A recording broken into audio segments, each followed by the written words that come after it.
Well, we've spoiled our Mountain 8 fans this season as we are bringing you the 5th conference broadcast of the Mountain 8. And tonight's matchup between Pisgah and West Henderson is sure to be the best of the bunch. Both teams have their aces on the bump, and the outcomes would spin two very different narratives for the Mountain 8 conference title race. The Bears are hungry for a W as it would put them firmly in the driver's seat to take home the first ever Mountain 8 conference title. If the Falcons soar to victory, it puts a share of the conference title in reach for a couple teams, so West Henderson included. So we're out here in Henderson County for Pisgah at West Henderson. It's Birds versus Bears coming up next. Baseball University of the Blue Ridge welcomes you to the Western North Carolina Scout Streaming Series. I'm Hunter Street, now with Ryan Cook, and we have Kenio Costanzo with us. And we're live on the campus of West Henderson High School for a Mountain 8 4A 5A conference matchup between the Pisgah Bears and the West Henderson Falcons. Well, Kenio, it's been a second. Just haven't seen you in a minute. Yeah.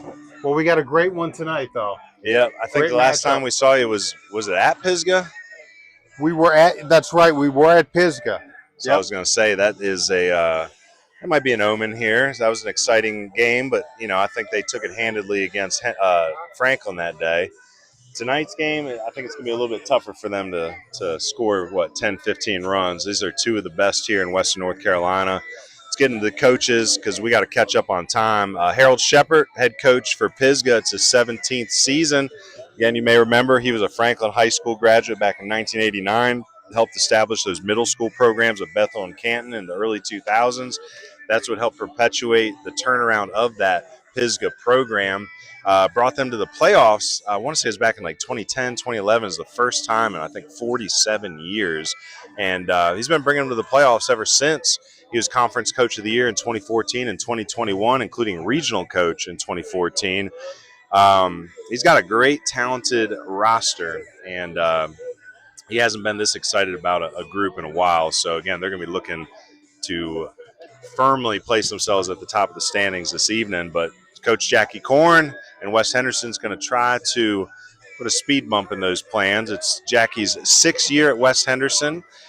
Again, Jackie coached over at North Henderson, coached with him a little bit over there. He was class of 2006, played 2 seasons at Western Carolina before finishing his baseball career at Brevard College in 2009, 2010, back when Brevard was a D2. Jackie was at North Henderson from 2011 to 2020 as an assistant before taking that head coaching job in 2021. A lot of people remember it wasn't too long ago Coach Korn helped lead those Falcons to a 3A state championship in 2023 and was three-peat Mountain 7 champion from 22 to 24. Last year, Tuscola broke that streak. Well, Hunter, go ahead and pull up those coaches' polls. Now we're towards the end of the season now. However, let's look back at how these coaches thought the season would play out back in January, February when we executed these polls. Number 1 and number 2 was West Henderson. They both got 4 first-place votes.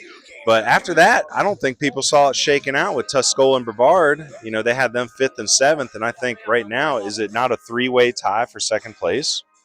It is a 2-way tie for second. West is half game back, so West Henderson win tonight would do wonders for a 3-way tie going into the Friday night game between Brevard and Tuscola. Well, this game tonight is surely going to have implications on the power rankings, so let's go ahead and pull up those Mountain 10 and Foothills 10 power rankings. And Mountain 10 power rankings are presented by the House of Power. Are you looking for one-on-one lessons for hitting, pitching, and catching? Strength and conditioning programs to develop your explosive power? Facility memberships so you can train on your own schedule? Cage rentals for individuals and teams? Then you need House of Power. Founded by former Clemson Tiger and professional baseball player Sheldon Reed and conveniently located in Mills River. Check them out online, hophendersonville.com to learn more. That's HOP, Hendersonville.com. I was actually talking to Sheldon Reed the other day. I think we're going to try to organize a maybe fall or winter showcase over there in his facility, so that'll be fun. Well, power rankings are going to be all sorts of messed up this week. Well, what are the shockers? Brevard took out Tuscola yesterday. I was right. Andrews and Hayesville, we will have a final in their matchup today. We're going to see them tomorrow. That will be essentially the championship game. Reynolds They split with TC last week, so I seen the Asheville Citizens Times put AC back at the number 1. I'm just not ready to do that to TC yet. I know they split, but I saw what Asheville did to Reynolds this week, and I think they play again tonight or tomorrow. So Asheville making moves. And we're going to be out in the Mountain Valley next week, so we'll figure out what North Wilkes and some of these other teams are going to be all about. And our Foothills 10 Power Rankings are presented by Peak Performance Vault. At Peak Performance Vault, they believe every athlete has the potential to reach new heights and achieve their peak performance. Whether you're a seasoned pro or just starting, we provide a state-of-the-art training environment for baseball, softball, and golf that combines modern technology with personalized coaching. They're located at 352 West Main Street in Forest City. You can reach them at 828-289-1592 or Peak Performance Vault, that's one word, Peak Performance Vault at gmail.com.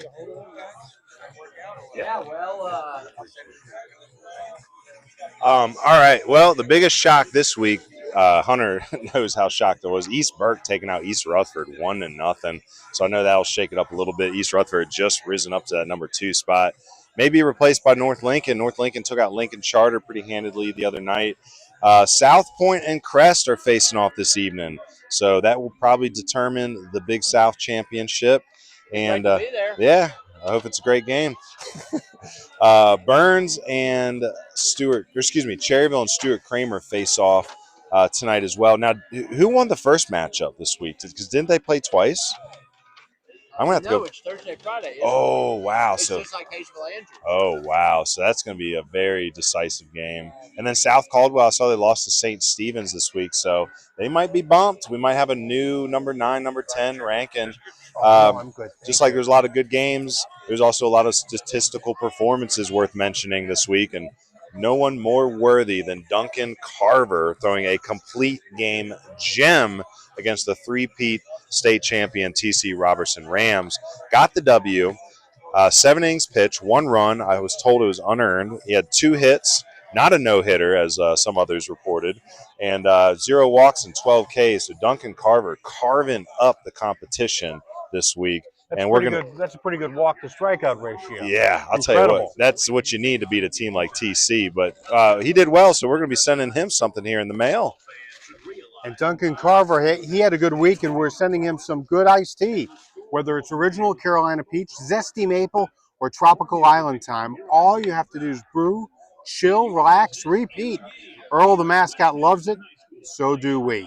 Order a pouch today that comes with 10 bags for 10 gallons of delicious Ceylon black tea at goodicedtea.com and follow on Facebook, Instagram, and whatever you're giving me, Coach. All right, so moving on, we are going to tell you a little bit about these teams from last year and this year. So Pisgah improving very much so on 2025, where they were 11-11, 7-5 in that old Mountain 7. That was good for second place last year. First round loss in the playoffs, AC Reynolds, though, they lost 9-8, so they're hoping for much better this season. Starting off 13-2, 9-1 after that loss to Tuscola that we brought you last week. They're currently first in the Mountain 8, though.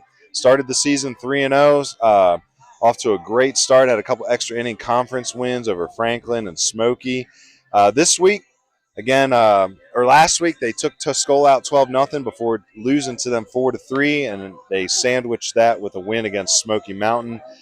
This week, they had the win against East Henderson on Tuesday. They have tonight versus West, and then tomorrow they take on East Henderson at East. West Henderson, last year, they finished 12-12, 5-7. That's 4th place in the Mountain 7. Did have a first-round win over number 9 Parkwood 9-3 before losing in the second round to Lake Norman Charter 9-4. This season, after a rocky start, they're now 11-8 but 7-3 in the conference. That's tied for 4th. Is that what we got? Yeah, I guess that makes sense. Tied for 4th, or currently 4th on their. I don't know if that's updated. They're either 3rd or 2nd. Currently 4th. Currently 4th. Okay. Bard, Tuscola are tied 2nd, and then West is 4th. Oh, they're 8-3. You got it. Are they tied for 4th or 4th standalone? All right, 4th standalone. Standalone and 4th. Sorry, guys. This past week they beat Smoky Mountain 6-5, and Did they play East Rutherford last week? Or is that another? East Henderson. They beat East Henderson 8-6. And this week they beat North on Tuesday 8-5. Tonight versus Pisgah. But then they also have games tomorrow at North, and then Saturday they're at TC Robertson. So busy week for West Henderson. Well, we are in the Meineke pregame show. So, well, actually, before we move on to that, you want to throw up those conference standings? Let's go ahead and show them what we're arguing about here. So there's how it sits. Pisgah in first, Brevard, Tuscola tied for second, West Henderson in third, but a lot of that can change this evening. So there you go, folks. There's your correct standings. And a reminder, Meineke is the pregame sponsor for Baseball University of the Blue Ridges WNC Scout and Streaming Series. With numerous locations in the Western North Carolina region, there's no better spot to get your vehicle seen and serviced. Whether it's an oil change, brakes, mufflers, tires, and wheels, AC, you name it, Meineke is doing car care right in Western North Carolina. And by the way, we have been really blessed over the last couple of days and the last couple of weeks with just gorgeous weather. Picture perfect night, a Chamber of Commerce looking night here at West Henderson High School.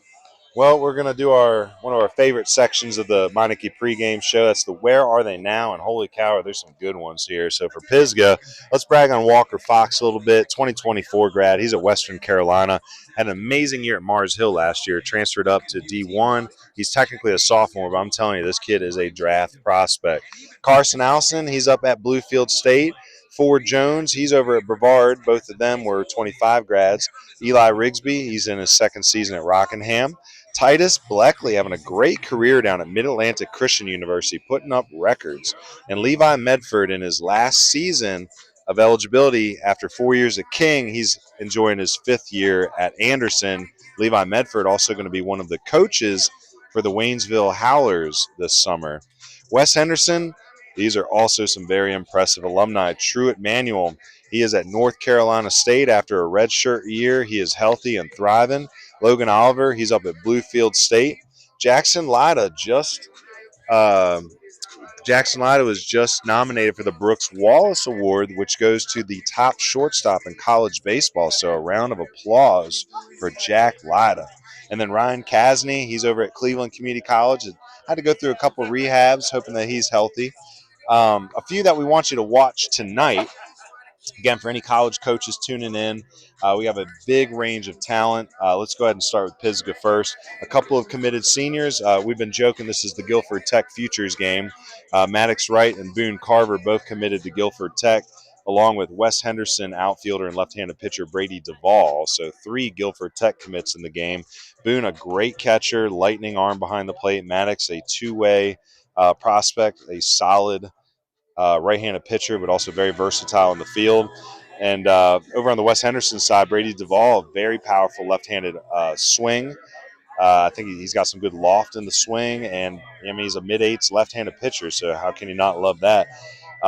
Grayson Payne, the starting pitcher tonight for West Henderson, is also committed to CVCC. Really like the high leg kick, athletic motions of Payne. He's going to be a good one to follow through the JUCO route.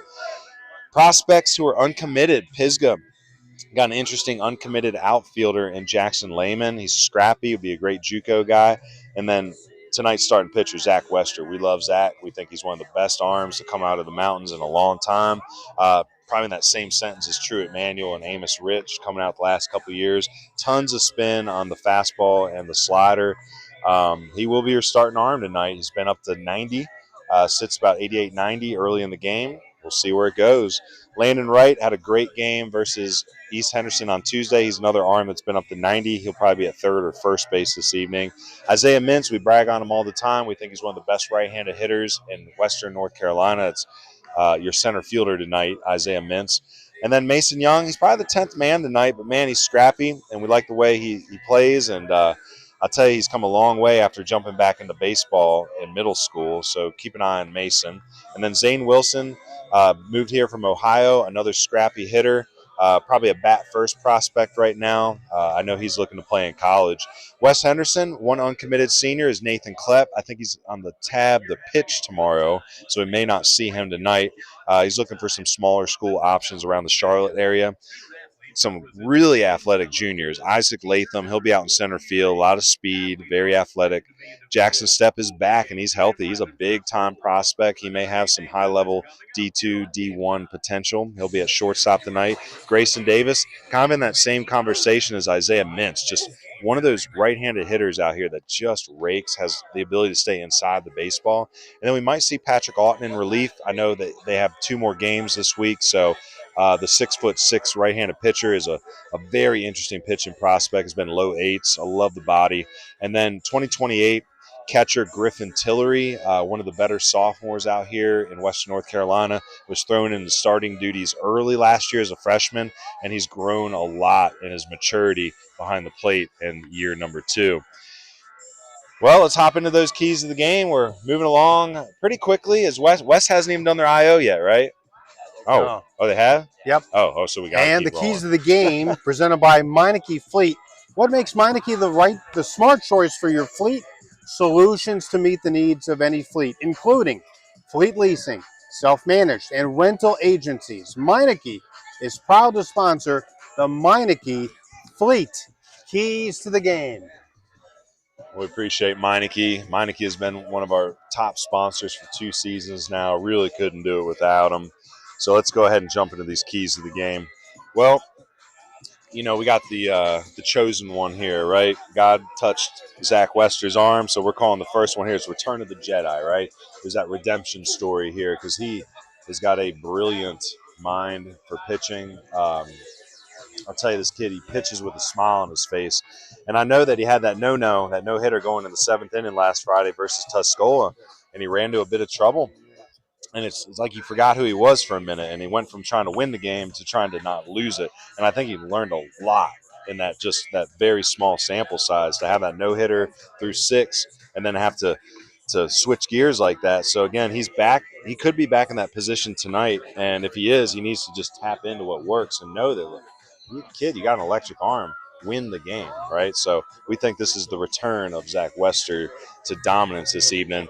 And the second key of the game, I like this one. Approach the Bears, right? They usually tell you don't approach the Bears. Right? But tonight, approach the Bears. Why are we saying that? Well, a lot of focus on the game last Friday was on Tuscola breaking up that no-hitter and storming ahead against Wester in that last inning. But what was lost in the details is that Pisgah only provided 2 runs. It was that home run by Boone Carver. And in the last 2 games, they've only scored 5 total. So that whole Pisgah lineup has to have a good approach tonight when facing a good pitcher like Grayson Payne. They got to be able to adjust their approach if Payne starts to target a weakness. The example I'll give is how Mason Harrell dominated Pisgah with that changeup last week, and they just couldn't adjust. So they have to change that approach this week. Or tonight. Now for West Henderson, first key of the game, in lockstep with, right? I like so that's that military term. Jackson Stepp is back and he's healthy, and we are excited for him. West Henderson's had some struggles early in the season trying to replace his defensive presence and his offensive output in the lineup. Coach Corn was able to make some adjustments and keep West Henderson competitive while Stepp was out. But now he's back, and he's back at shortstop. A lot of these players can go back to their more comfortable roles, and the team gets a midseason spark plug in that lineup to make a run at conference here if they can take this game tonight. So look for Jackson Stepp to create that stability in the lineup that West Henderson was missing early on. And then the last one, House of Pain. That's right. It's not just a 90s hip-hop group. The House of Pain, well, that's Grayson Payne tonight. This is his home field. The senior is pitching, and very familiar territory, and it's sure to be a big crowd, as it already is, we can see. And there's going to be a lot on the line. It's a position that the CVCC commit needs to embrace. If he's going to make some big pitch, if he makes these big pitches early and he can show some energy and try to get this team fired up, I think they have a chance for the upset tonight. So House of Pain, Grayson, take advantage of it. Make it your house. Take advantage of the big crowd at that West Henderson draws. Get them excited. It could fluster a Pisgah team that's been pressing for hits here the last 2 games.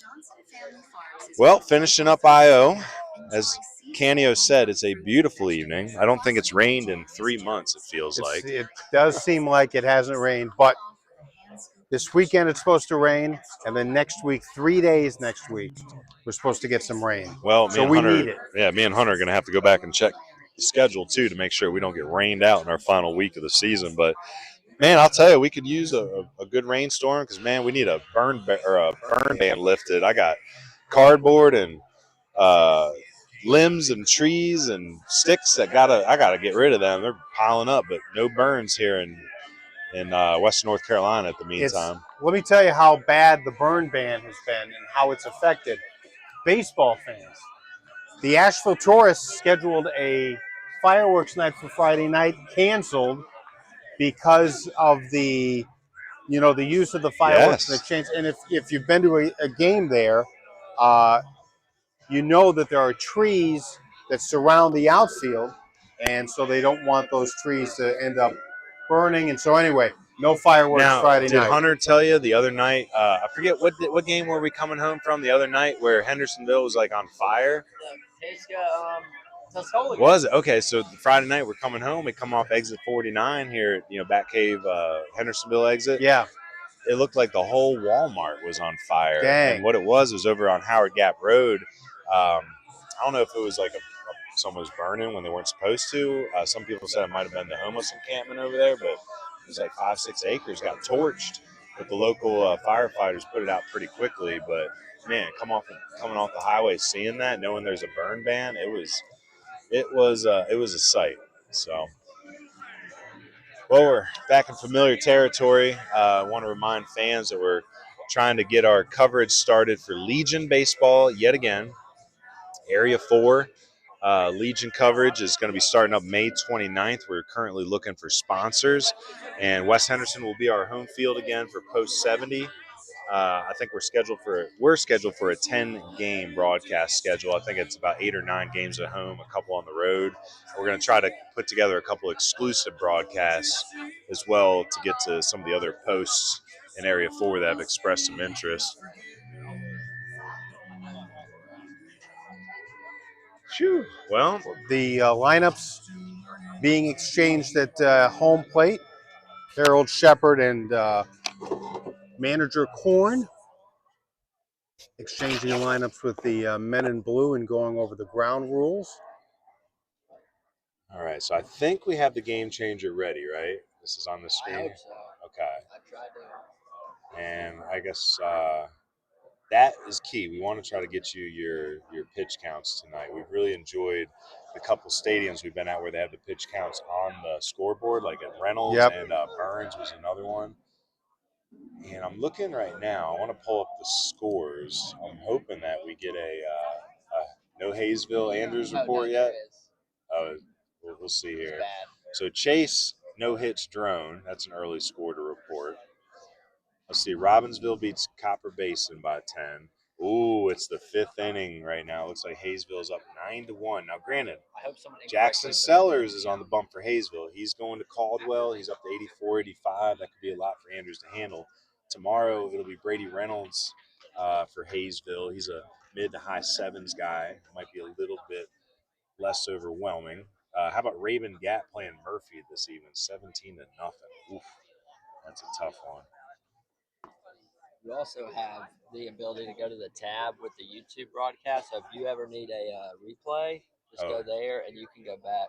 Nice. So should be playing. Yeah, live.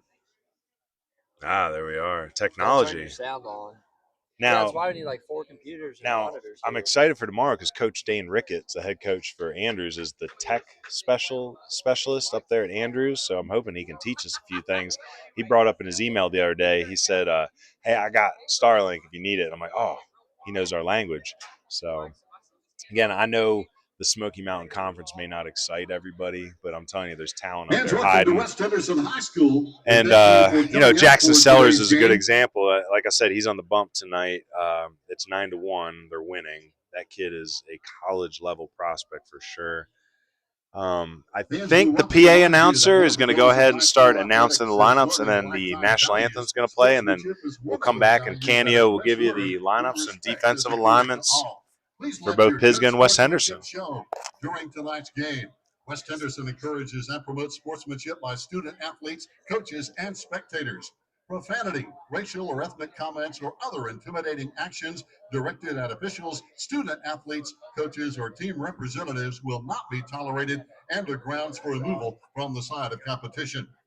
The campus here at West Henderson, along with all other Henderson County public school campuses, are tobacco and alcohol-free. Alcohol and tobacco use, including e-cigarettes, are prohibited at any time while you are on campus for today's game. Once again, welcome to West Henderson High School for this conference matchup between our visitors from Pisgah High School and your West Henderson Falcons.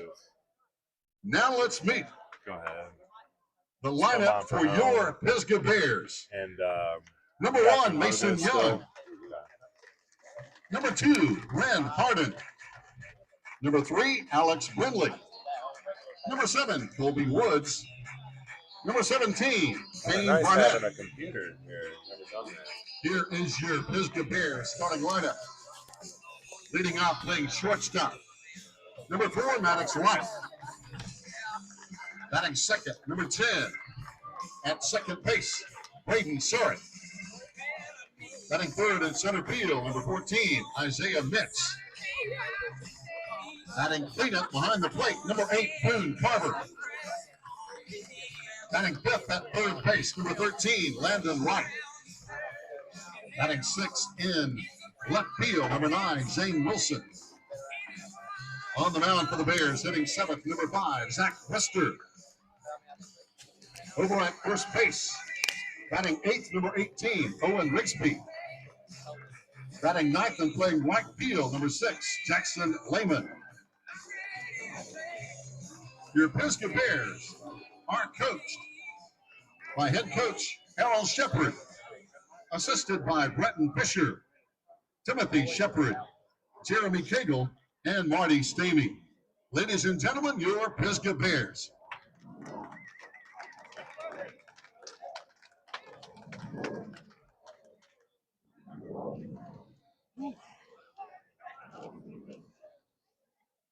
And now, let's meet your West Henderson Falcons.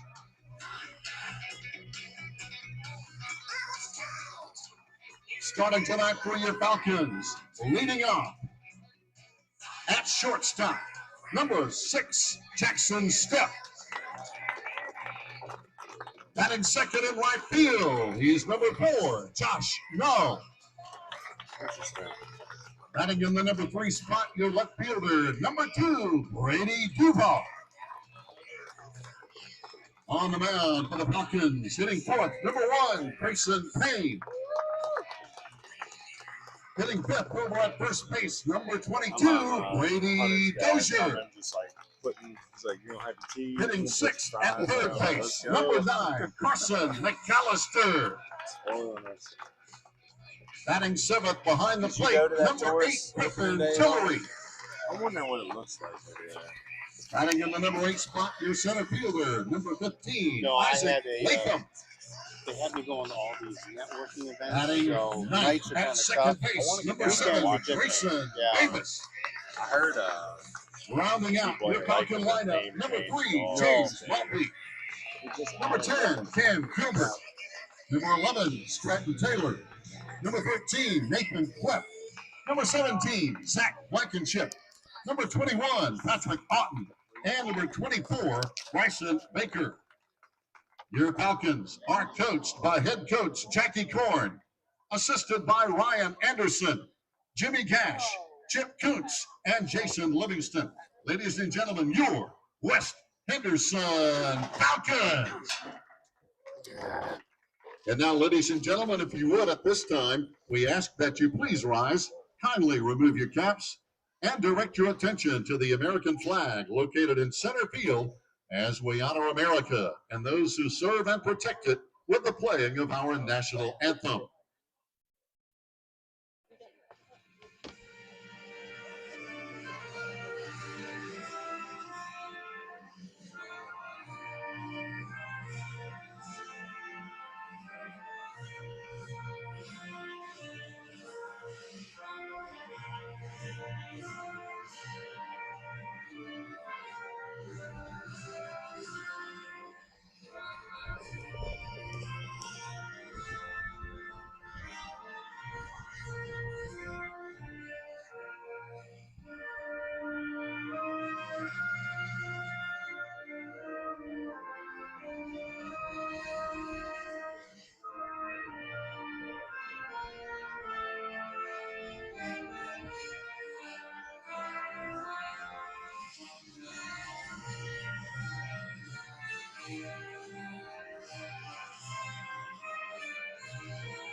Gentlemen, play ball.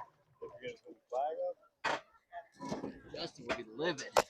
I don't know what that was about, but yeah, I think someone forgot to put the center field flag up there on the pole, so we just did national anthem to a pole. Anyway, play ball. Hey, why don't we get a look at the Pisgah Bears lineup, penned by Harold Shepard, the manager of the Bears. Maddox Wright, Braden Surratt, Isaiah Mintz, the first three. Then Boone Carver, Landon Wright, and Zane Wilson in left field. Zach Wester is the starting pitcher, Owen Rigsby, and Jackson Lehman, the right fielder. And the starting pitcher for West Henderson is Grayson Payne, and this is the defensive alignment behind him. Duval, Leatham, and No left to right in the outfield. Left to right in the infield, it's McAllister, Stepp, Payne, and Dozier. Griffin Tillery is behind the dish, and he and Payne make up the battery. And you love this pitching matchup, don't you? I do. Been a fan of Grayson's for a minute. I like the high leg kick. Been a little critical of him sometimes when he's got runners on base. He'll get away from that and slide step, drag the arm some. But, I just think he's a great athlete. And then, again, Zach Wester, it's just sometimes God comes down and touches an arm, and he's electric. He was up to 90 in that game on Friday. He took a no-hitter into the seventh inning. And then the baseball gods need to teach him a lesson somehow because, woo, what a heartbreaker going with the no-no. And then next thing you know, you're down 4-2. But, yes, you're right. This is a pitching matchup I've been looking forward to. Ryan, want to remind everybody about Bloom Patch Farm right here in Hendersonville. They're a specialty microfarm dedicated to rare and extraordinary Delilahs. They offer rare Delilah cuttings, premium tubers, healthy potted plants, seasonal bouquets, subscriptions, and custom floral work. Bloom Patch Farm ships cuttings and tubers nationwide throughout the year. They specialize in rare to hard-to-find varieties, including the stunning water lily varieties. Bloom Patch Farm, LLC. Bloom Patch Farm, rare blooms grown with intention. And Maddox Wright will lead things off, left-handed hitter. Say Maddox was having a little trouble with that Mason Harrell changeup last Friday. He is a good hitter, but I'm looking for him to make adjustments tonight. If you're Grayson Payne and you watch that game, you know that changeup's got to be in your pocket this evening.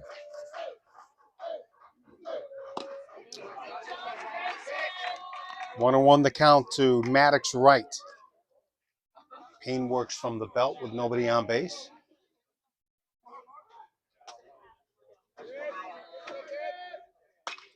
That is slapped foul in the direction of the football field. And our vehicles, so hopefully.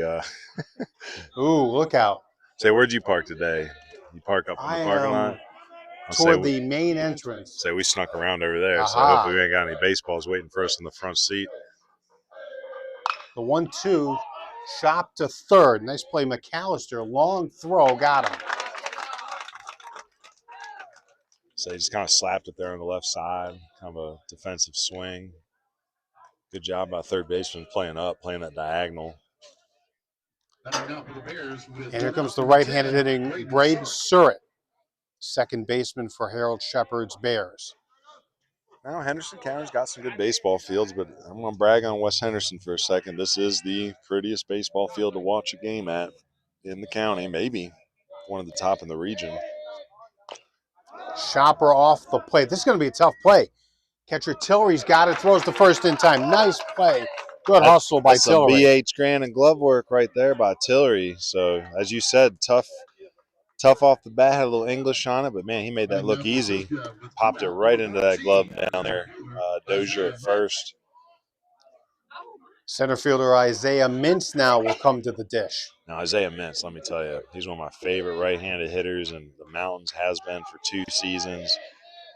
Just a very balanced, simple, subtle approach, just like that. And let's make note that that was a curveball, and nobody stays behind the curveball better than Isaiah Mintz. Right up the gut for a base hit. He's a 2-out base runner for catcher Boone Carver.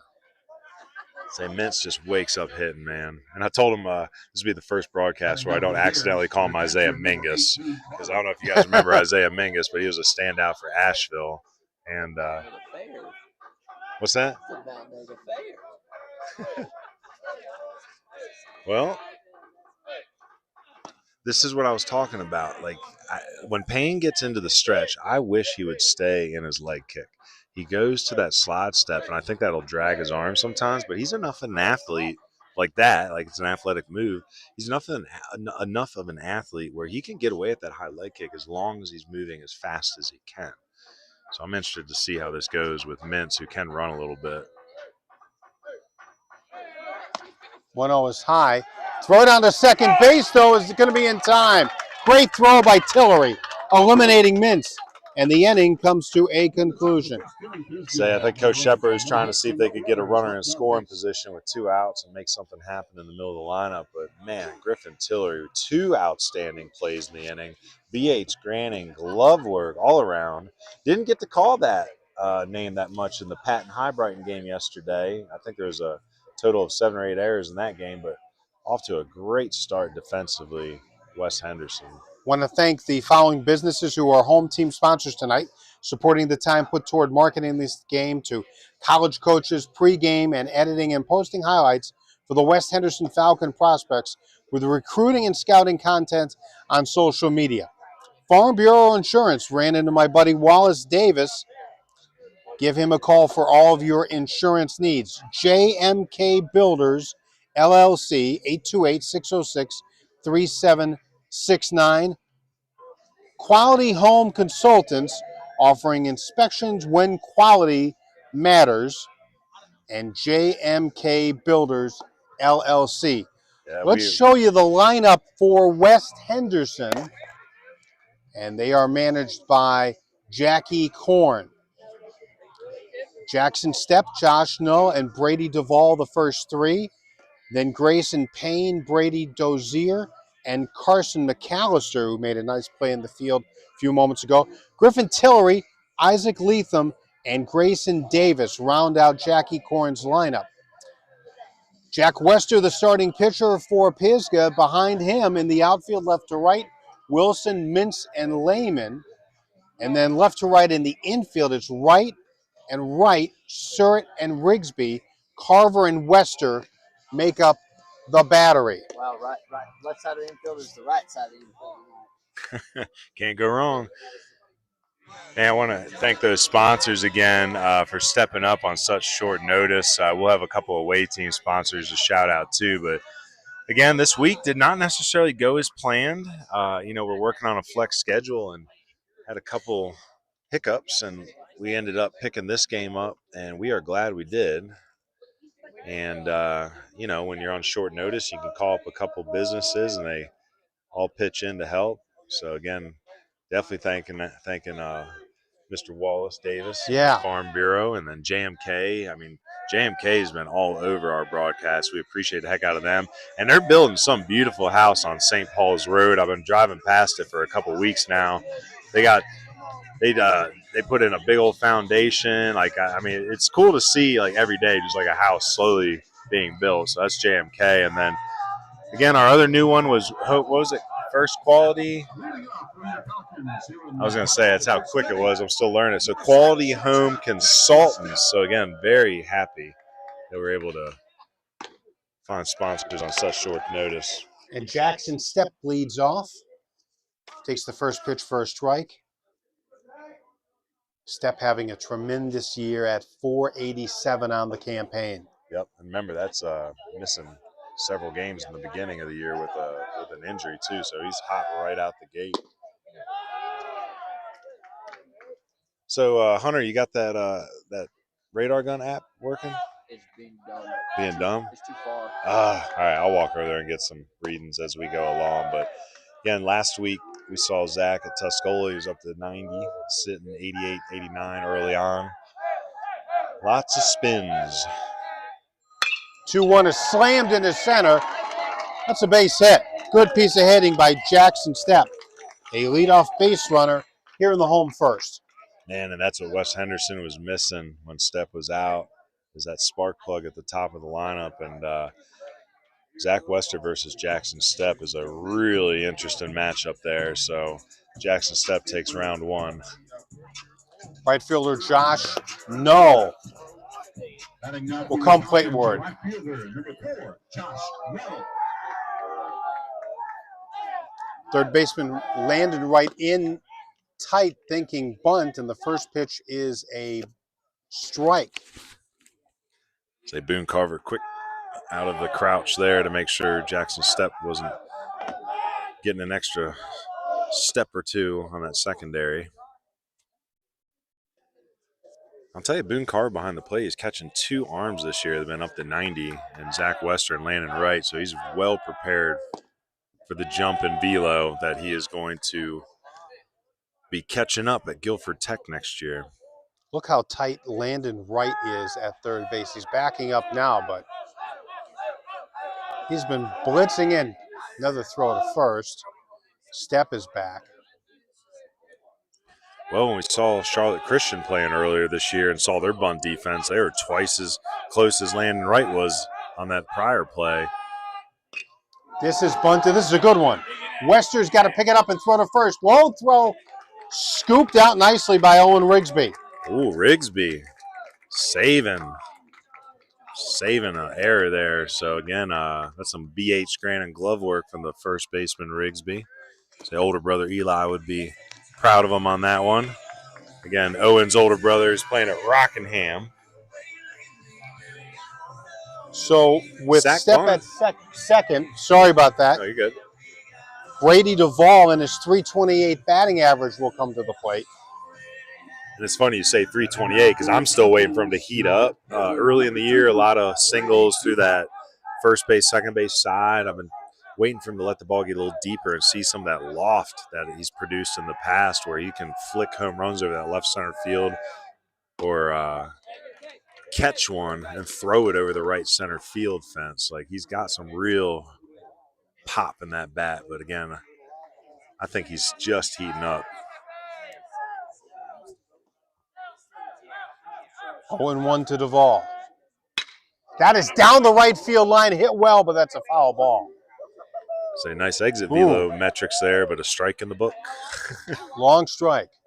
So 87 on the fastball there. Now that we got our app working, let's see here, Hunter going to try to prop it up for us here. So spins up to 2,500 on that. This is in the dirt. Looked like a changeup. Yes, it did. 1-2 now to Duvall. Need an iPhone.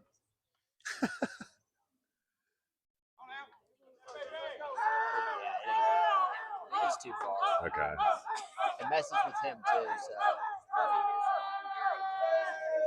The 1-2, that's also down the right field line, and that will also hook foul. Well, those two foul balls should be indicators as to the proper pitch that he needs to locate here. So again, this is where that changeup, low and away, fader, maybe the pitch of choice here. Those two staying up in the zone a little bit, allowing Duvall to get barrel to it.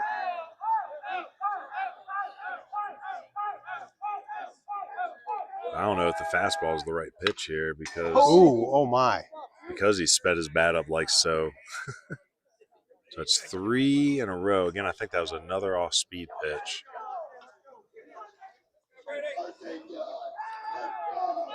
Maybe a fastball at the letters, but I still think a really precisely placed changeup might be the pitch. Ooh. There was something off speed, and that misses. 2-2 the count.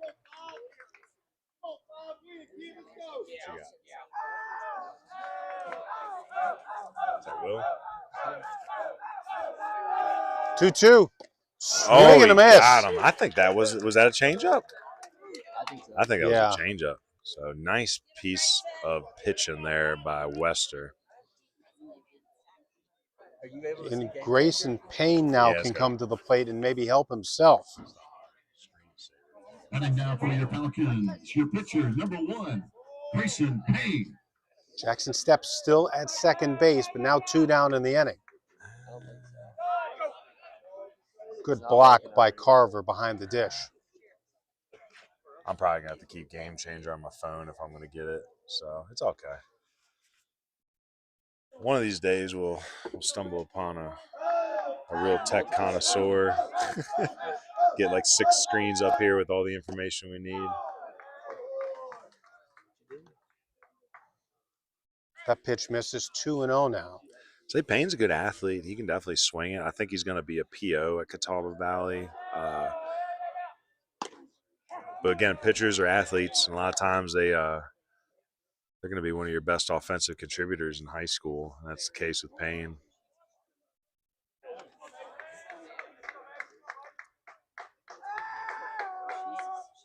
Jack's pitch is hit in the air to right field.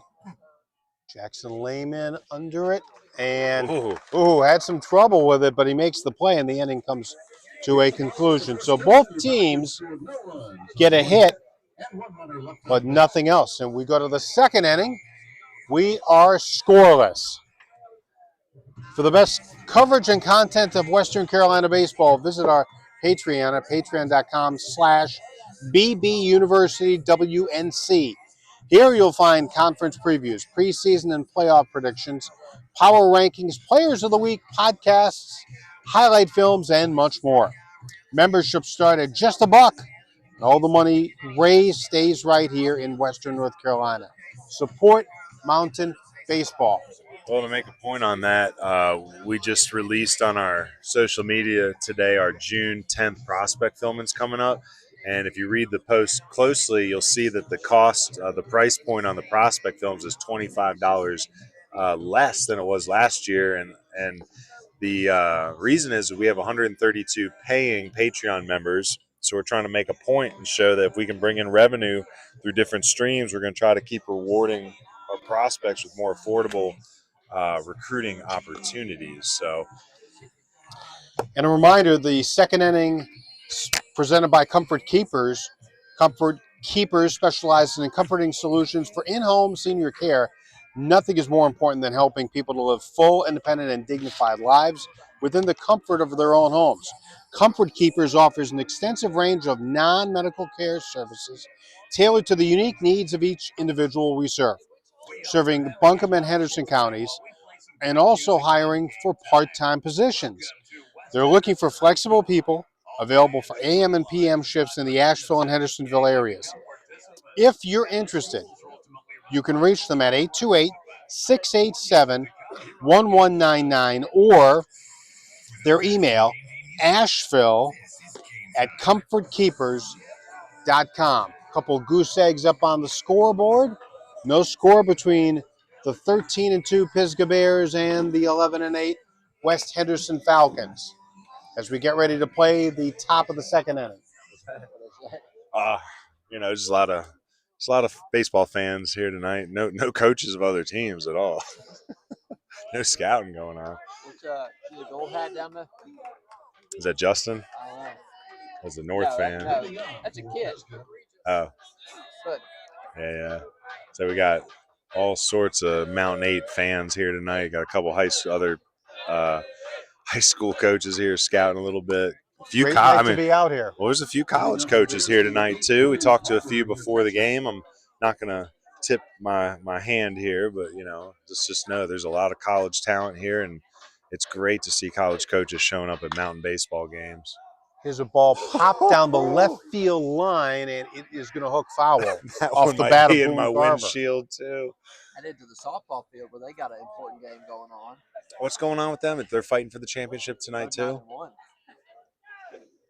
So what's the dynamic of softball look like right now in Western North Carolina? I know Robbinsville's really good out in the mountains.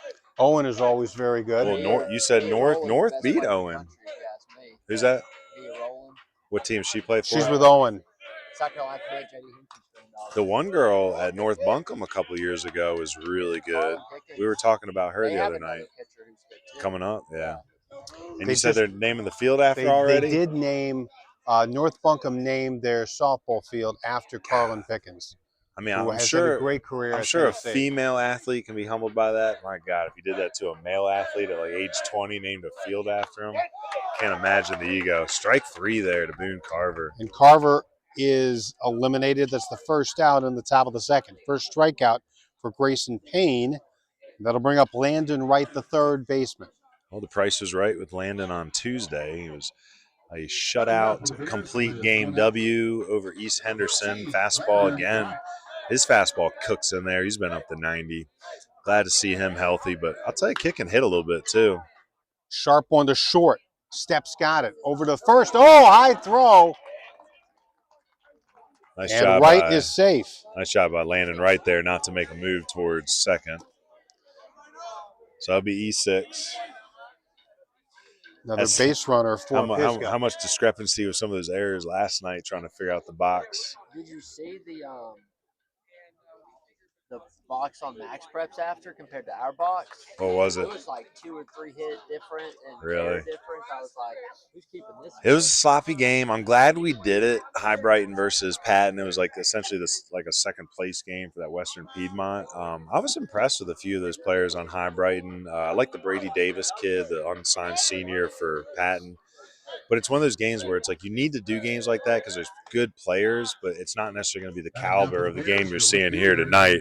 You know, 2 of the best in Western North Carolina, or I should say 2 of the best in the mountains right now. Zane Wilson takes the first pitch for a ball. Right with a decent lead, and he'll pop this one out. And it'll go out of play. Great looking crowd here tonight, by the way. Always a good looking crowd out here. Packed house. Zane from Ohio. I say Ohio is for lovers, but it might be for sluggers too. Virginia. Yeah, I think that's the wrong state. Oh no, what's Ohio then? I don't know. Ohio's known for being the second in flight. Second in flight. So Virginia's for lovers, not Ohio. What's Ohio is the heartland? Maybe that's it. I'm trying to think. Could be the heartland of America. I think something I see on Ooh, pickup play to license first, plates. and safe there is Landon Wright. Landon, not typically a stolen base threat. He's leaning towards second on that pickoff play. I wouldn't want to be running on Griff Tillery after that throw to nail Mintz stealing there at the end of the first. Tillery's pretty good behind the dish. Wilson's got a 2-2 count. Another throw to first. And again, Landon Wright back safely. I kind of feel like Grayson Payne's wasting his time on those throws. Like, I don't think Wright's going to run on him. And again, I talk about that slide step. I don't even think he needs a slide step on Wright. He needs to stay in that high leg kick. I'm telling you, I think that's his style. It's a Tom House thing. If you guys know the name Tom House, Oh, yeah. He talks about how like he's a fan of moving fast. He's not a big fan of the slide step. It's basically taking your natural pitching delivery and just doing it as fast as you can. This is at a mile high behind the dish. Tillery's got it. I'm not sure the angle Hunter chose on that, but hopefully you young kids watching at home saw how Tillery played that ball as it was spinning back towards home plate. Right, we've seen it probably 5-6 times this year. The catcher overruns it, runs to the initial spot of the pop foul behind home plate, spins backwards, lands behind him. Tillery, perfect positioning there. And Zach Wester. We got to bring those MLB pickoff rules back here. Too many picks. You don't like all these throws over to first base. He's wasting his time, I'm telling you. Like, that's no offense to Landon Wright. Sharply hit. They'll get the force at second. Nice. Landon Wright eliminated. The inning comes to a conclusion. Nice play by Stepp. I'll tell you, we've seen West Henderson 3 times this year. This is the first game that Jackson's been healthy enough to play short. You can already see the difference. A man left and nothing across, and we go to the bottom of the second. We're still scoreless. Shout out to John Street. Coach Street bringing us some Bojangles fries here to munch on during the game. And we want to thank, speaking of thanking, we want to thank the following businesses who are away team sponsors, supporting the time put toward marketing this game to college coaches, pregame and editing and posting highlights For the Pisgah Bear prospects with recruiting and scouting content on social media, Worley Tint Solutions. 828-550-0407 for our friends at Worley Tint Solutions. Yeah, I appreciate them stepping up right at the buzzer to help us find a Pisgah sponsor tonight. And I felt bad because I could have hit the phone. I know we've had so many helpful families in Pisgah pick up our sponsors, but with short notice, I just felt like I couldn't ask the usual suspects up there. So I put out a text today just looking for a new sponsor so I'm not drying up the well, you know what I mean, with some of our other sponsors. And, man, Worley Tint stepped right in. And that's a Haywood County business. So if you guys are looking to tint your windows on your cars, it's probably the way to go. This is the time to do it. Summer's right around the corner. Man, I'll tell you, I remember growing up, my dad had a Blazer or something that tinted windows. Just, I mean, it feels like you're just you're hiding from the world when you're driving around. I love that feeling. You can stare out the window and look at, do people watching. They can't even tell you're staring at them. Brady Dozier will begin the inning. Dozier, I believe a junior. McAllister, and Tillery. Dozier, I believe a junior. Big boy. Takes the first pitch for a strike. You got the rosters on your left. I do. I have the access to the whole world at my fingertips today. On my laptop here, we can look up Max Prep rosters all day long. You know his birthday? What's that? You know his birthday? Whose birthday? It's somebody's birthday. Do you know his birthday? Oh, I was just making fun of you for having access to the whole world. Oh, God. This is skied a mile high. Center fielder Mintz collects out number one here in the second inning. Mint's a very reliable center fielder, but I try to remind people he's also a good catcher.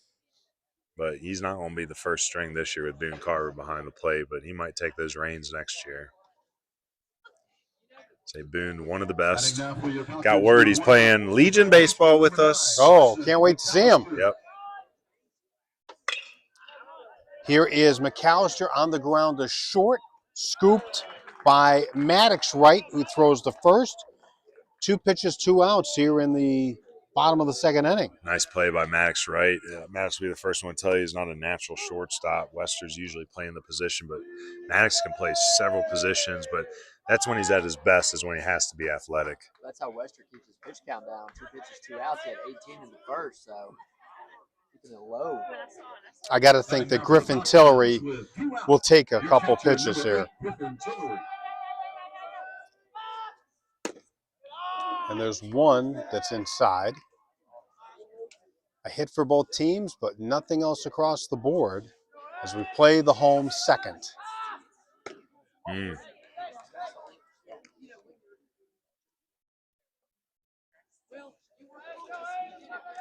Say Wester always moves fast, works quickly. Ooh. Got him there, though. And Tillery gets plunked in the back. Say the couple games we've seen Zach pitch, flies through his innings a lot of the times. Like up at that Tuscola game, took a no-hitter in the 7th. I thought we were going to get out of there before the sun went down, but Or you get 2 quick outs and then all of a sudden you hit a batter. pinch runner is going to be Cam Gilbert, courtesy runner, sorry.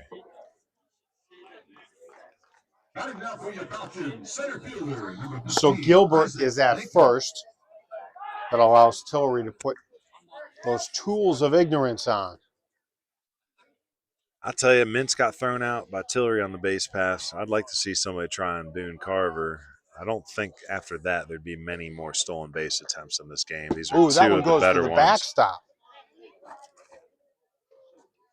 So that ball got caught up in the cushion in there between the gravel and the Falcons padding.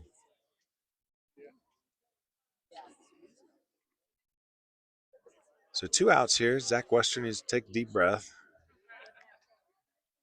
It's at the bottom of the lineup here, and strike one is probably the most important pitch when you get down to the 7, 8, 9 hitters. Yep.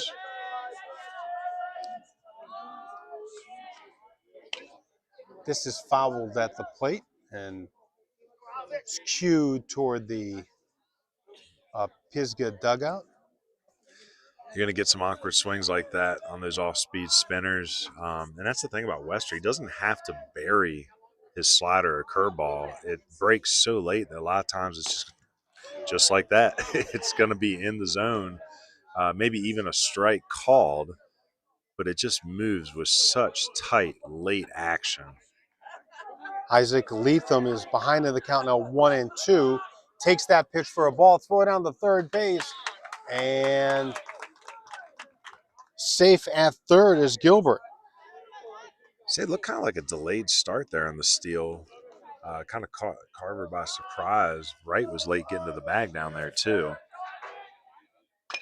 Leatham with a chopper off the plate that's going to trickle foul. However, in high school baseball, getting the third base amplifies and the chances of scoring that much more, because we see more pass balls, we see more wild pitches at this level, even against top-notch teams. So Zach Wester in a 2-2 count here. He's going to have to really knuckle down and make a good pitch. 2-2. A little bit low. Man, that was a good Probably spot. was below the knees. Either Very low close. or in. I couldn't tell from this angle, but I heard a couple of folks directly behind the plate say, ooh, nice pitch. So This is tapped weakly to short. Scoop by Maddox Wright. Throw to first is going to get by Rigsby. Scoring on the play is Gilbert, the pinch runner. So taking those extra bases shows that it will add up. So the pass ball, the stolen base, right, that allows for something like an error. So nice effort there by Wright. It's short, tough play, bounces it. So it will be an E6. Yep. Unearned run, and the first pitch to the 9-hitter, Grayson Davis, is a strike. Say Grayson Davis, again, another solid right-handed hitter out here in these mountains. Stays behind the ball really well. Down in the 9-hole today, but he's been up and down this lineup. Runs well. He's been starting for the Falcons since his sophomore season. Long set of signs there from Coach Korn, so we'll see. They're putting something on here? Maybe a stolen base attempt. Leatham does have good speed there at first base. He is a sub-7 runner. This inning started very quietly for the Falcons. 2 quick outs, but then Tillery got hit. A wild pitch moved pinch runner Gilbert to second. Gilbert stole third, and then the error a few moments ago on Maddox Wright. Has a Hauling Solutions and Grading stolen base, too. So I want to shout out Andrew Casoria, Henderson County proprietor, and Hauling Solutions and Grading, sponsor of all our stolen bases. There's a runner going. Pitches Boone a Carver. ball, throw it down to second base. Oh, it hits the runner. It hit Leatham. He's safe at second base. Pitch was low and away. Carver tried to chuck it from the knees. That's awfully tough. We got another runner in scoring position here, though. So Jackie Korn trying to play small ball here, take those extra bases. The pitch is upstairs, 2-2. Little mini 2-out rally here for West.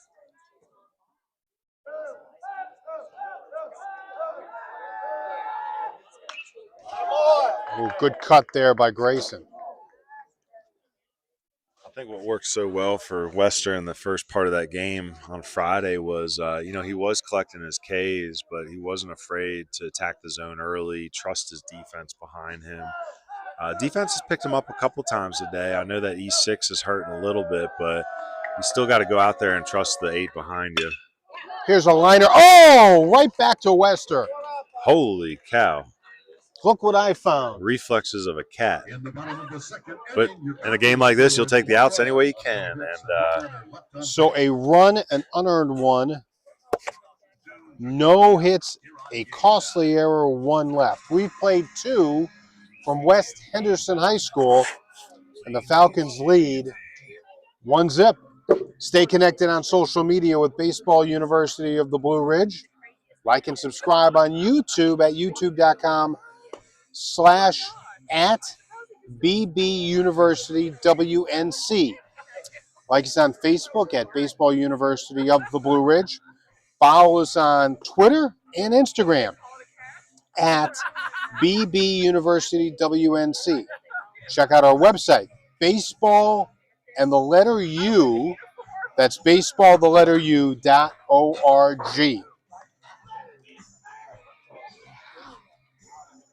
So a unearned run in the bottom of the second inning leads to a run, the only one run on the board,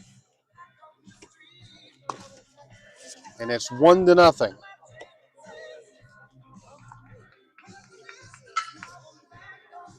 And a reminder, American Legion is proud to sponsor Baseball University of the Blue Ridge. We're here to remind you the Legion is back, and our best players in WNC should be planning to try out in early April. Well, I think we already tried out. Oh, we did that. Update it. Yeah, I think we got our teams assembled. I think Junior Legion might be making some final choices, but I think the biggest thing we got to start pushing for American Legion post 70 is simply the schedule. May 29th is opening day. Here's a ball hit up the middle, stopped by Jackson Stepp, but there will be no throw. And Owen Rigsby Definitely an infield will hit. get a single to lead off the third inning. But yeah, I think season starts May 29th. Again, Coach Decker, head coach. Great team. We have players in this game, I believe Brady Duvall, Boone Carver, Maddox Wright, Landon Wright, all playing. Maybe Grayson Payne too. I got to go back and check what other West Henderson kids made it. But quick throw to first, and the ball actually hits the first base coach. Otherwise, it would have went down the right field line. Giving assist to the coach. Yeah, kind of a break for the Falcons there. Ooh. Baseball gods. Keeping that one Grayson in play. Payne caught a break there. Here's a bunt in the air. It's going to be caught by the catcher. Throw back to first. Not in time. Wow. Almost a very strange 2-3 double play. But instead it's just an out as Lehman bunts it in the air, caught by catcher Tillery. Tillery with him and Zach West are going to have a reflexes challenge.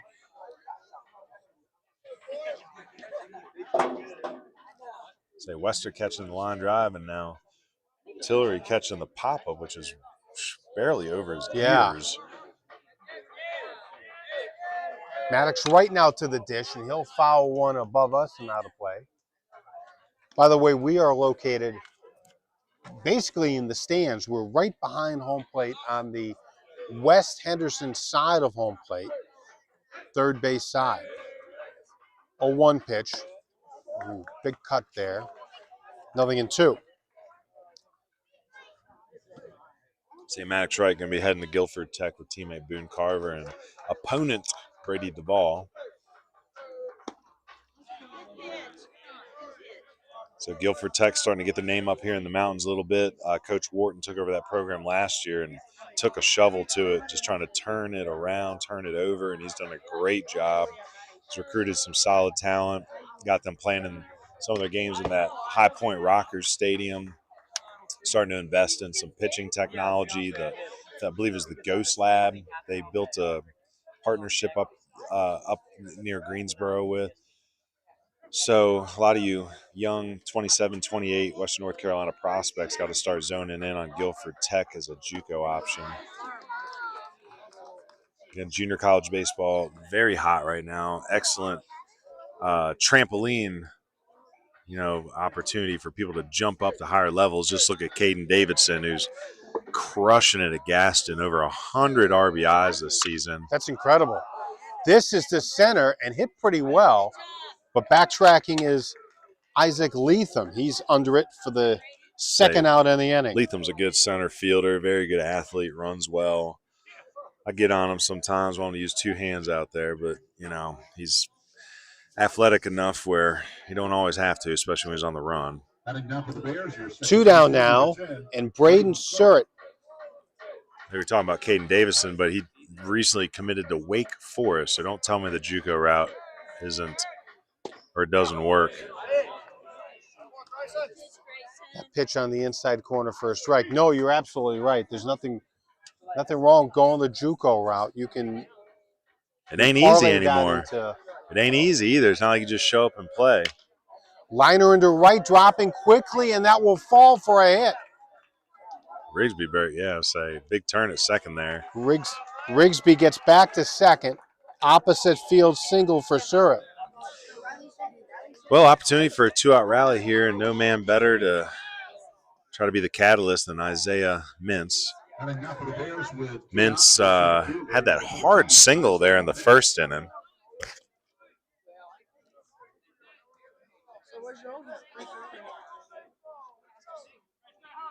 Mintz with an opportunity here to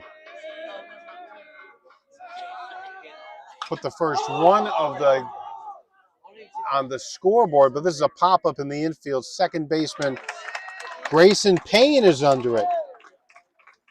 He'll make the play that'll end the inning. So in the frame, no runs. They had 2 hits, no errors, 2 left. We go to the bottom of the third. It is still 1-0 West Henderson. And we want to thank, again, our in-game sponsors, Ion Outdoors, Chad McMahon, State Farm Insurance, Granning Landscapes, Hauling Solutions and Grading, Burlett Painting, Camwood Bats, and finally, Next Level Baseball. Boy, just a delightful evening here in Henderson County. Some clouds above, but it's really just a picture-perfect night for a high school baseball game. And we're getting a pitcher's duel between Zach Wester, excuse me.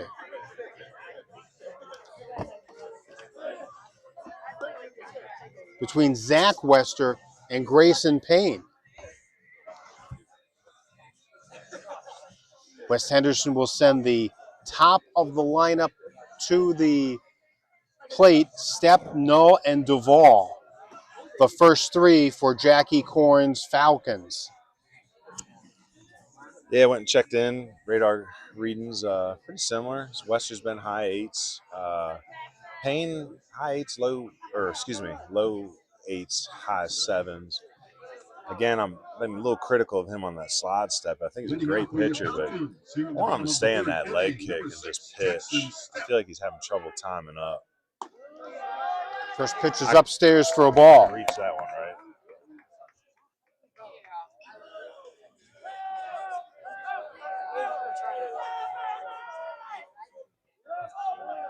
Two and 0. Stepp singled his last time up, but was stranded at second base. Duvall and Payne both made the second and third outs. Breaking ball just missed. 3 and 0. Screen on that one. I hit the screen on that one, but okay, kicks back in. Kick back in. The 3-0, that's high and tight ball 4. Stepp is aboard with a free pass to begin the inning. I think the second time he's led off by getting on base, right? That's right. He started the bottom of the first with a single, and now here in the third, a free pass. And Josh Null will come to the plate. He sacrificed Stepp to second base. Will he do that again? I think so.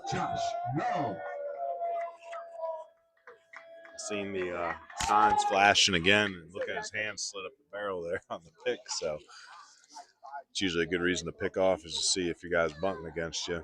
Well, Landon Wright, the third baseman, is in really tight.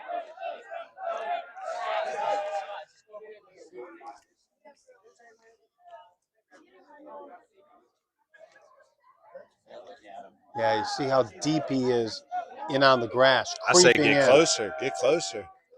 There's the bunt first base side, but it's a foul ball. Again, I mentioned it earlier. We saw it with Charlotte Christian. We've seen it with TC in the past. Like just an unbelievable bunt defense. It looks like I don't know, like a synchronized swimming or something. They just start circling around, and you know, when you see the first baseman, the third baseman right up in your face, and everyone knows you're bunting, it's like, how can I bunt it past these guys? Yeah. So I say get up closer. Like if this were TC, right would be even with the pitcher. Pitcher's a strike. Throw down to second base is low. Stepp's got a stolen base. It's a hauling solutions and grading stolen base. So just like Andrew Casoria is hauling mulch and dirt and gravel all over Henderson, Buncombe County, Jackson Stepp hauling tail for a stolen base there. Well, now Null has a nothing in 2 count. He can hit away here. We'll see if Coach Korn is stubborn, though, and makes him bunt with 2 strikes. Let's see. I would. Rigsby, the first baseman, is in on the grass expecting one. No bunt and a swing and a miss, and Null is out on strikes. What do you think? Should have bunted? Yes. Yeah. Every run matters in this game. Yes. I feel like it's going to be 1 run, 2 runs. Here comes Brady Duvall. He struck out his last time up. We are in the home third. Falcons leading Pisgah 1-0. So curious to see how the JUCO route plays out for Duvall because he's so athletic. I love his swing. I think he's a hitter. But when you're a left-handed arm that can touch mid-eights, someone's going to try to turn you into a pitcher in college too. So Coach Wharton, tough decisions to make on Brady next year at Guilford Tech. But he's a pop-up that's going to go out of play. With the position he plays, if he works his tail off, he could two-way. It's just hard to two-way guys who are catchers, shortstops, you know. But corner guys, a little bit easier on the arms. 0-2 pitch line down the right field line and racing over. Oh, gosh. Oh, I hope Lehman's slipping okay. and falling is Jackson Lehman. And ooh, I hope he didn't bust his tailbone. Lehman's going to slowly get up, and he's okay. Yeah, he hit the warning track, and his feet just left him and fell right on the keister. I'm hoping he's all right. I know that feeling that can bust that tailbone and put you out for a while. Well, you're running downhill, though, too, so when you slip like that, whoop. Seen it the other way, too. I remember when I coached in the Old North State League, there was a couple stadiums. I think we saw it at South Point, too. Maybe not as drastic, but where it actually the outfield will go up a hill, you know. We were in Lexington a couple years ago at their stadium, and a big hill in left field. Our left fielder ate that hill, not realizing it was about to elevate on him. 0-2, that's a laser to right. That's going to go over the head of Lehman. Late start by Jackson Stepp. He's going to come to the plate and score. Heck of a hustle by Stepp. Laser beam off the bat of Duvall. It felt like it didn't even get barely over the first baseman, second baseman's outreach glove, and it sizzled all the way to the wall. So, yeah, that ball probably didn't get 50 feet off the ground. And the second hit of the night for the Falcons drives in the second run of the game for the Falcons, and it's 2-0. Say Duvall is peppering the heat sheet down there in right field with all those foul balls. Finally able to barrel one up in line, hit that ball what seemed like 100 miles per hour. 2-0 now after the RBI by Duvall. Now the cleanup hitter Payne, and he's first ball swinging. Puts that out of play first base side.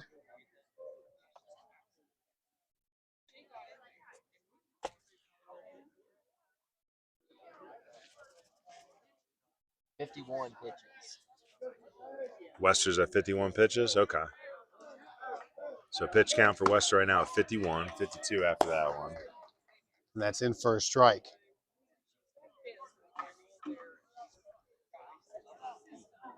Only one down in the inning and a runner in scoring position in Duvall. That's upstairs. 2-1. So the bottom of the order in the second inning helped West Henderson score a run. Now in this third inning, it's the top of the order that does it. This ball has hit the third. Nice play by Landon Wright. Long throw to first.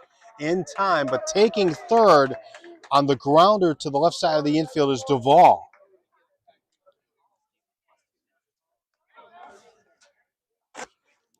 That is the second out in the inning, and that'll bring up Brady Dozier, who flew out to centers last time up. That ball was hit pretty well too, but nice play by Wright coming into the 5-5 hole to pick it off. With 2 out, number 22, Brady Dozier.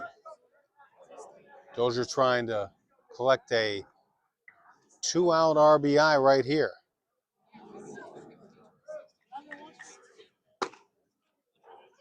First pitch just missed. Say Western only giving up the 2 hits. 2 hits and 2 runs. Say the one was unearned. I believe this one was an earned run. That is correct. Liner into right center, falling quickly. It'll drop in for a hit. Dozier gets the job done. Scoring is Duvall. 3-0 West Henderson. Nice piece of hitting there by Dozier. Didn't try to do anything too crazy, just stayed behind it. He's a strong kid. Let the ball travel there. Just like that, 3-0 West Henderson.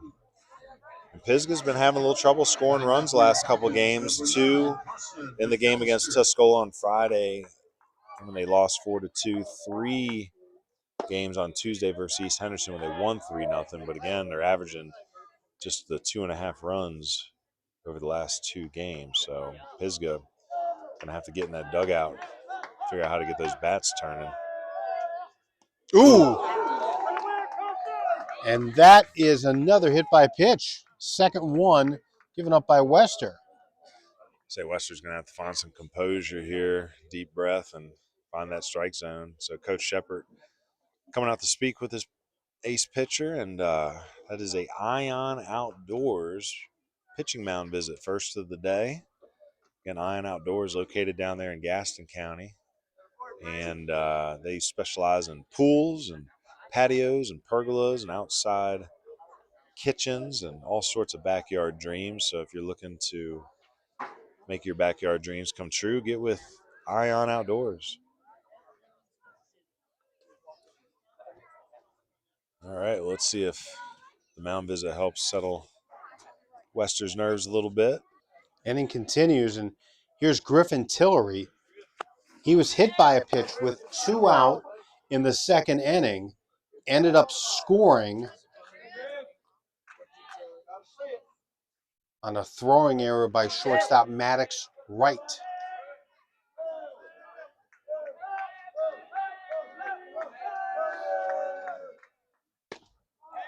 That one's over for a strike. 1 in the second, 2 here in the third for the Falcons. West Henderson leads Pisgah 3-0. And that one's on the outside edge, and now it's 0-2.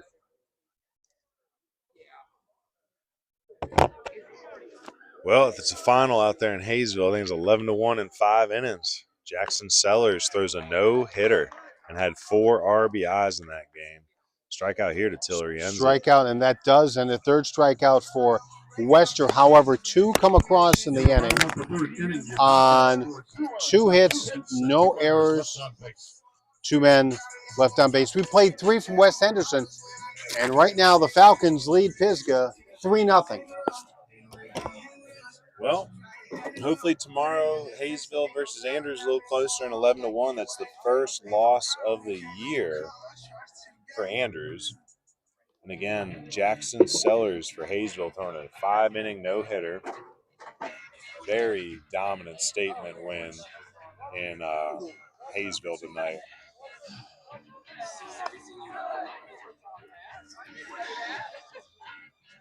Is it Brady Dozier that had that RBI? Is that the name? Okay. So 3-0 West Henderson over Pisgah, heading into the top of the 4th. And I want to remind everybody, youth, high school, and college pitchers, are you trying to take the next step in your player development? Nova X Kinectics is directed by Anthony Payne. Coach Payne has worked with several Western North Carolina pitchers in the past few seasons, helped them make major jumps in their physicality, velocity, and overall athletic performance. By infusing data, analytics, and biomechanics, Coach Payne is trying to help pitchers get the most of their potential. If you're looking to make strides in your pitching performance, get with Coach Payne at Nova X Kinectics ASAP. He offers in-house and remote training options for high school and college level athletes. Nova X Kinectics, new school data, old school grit.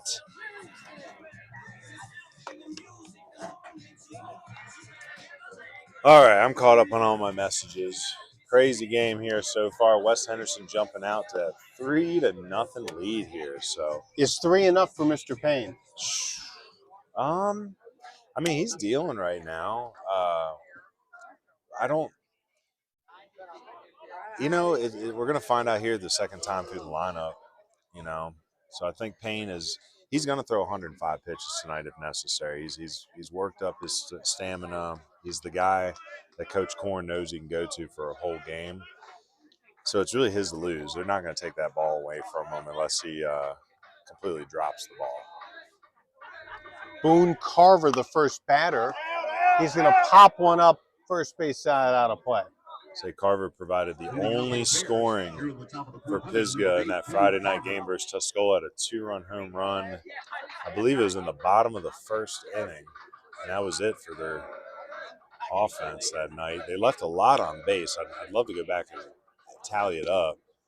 But Pisgah was putting a lot of runners on that night, just couldn't push them across home plate.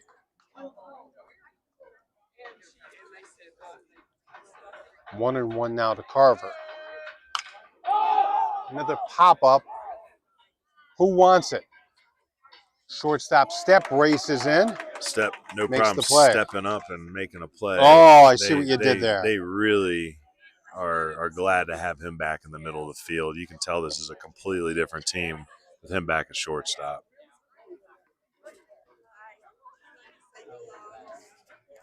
One down, that'll bring up Landon Wright. Number 13, Landon Wright.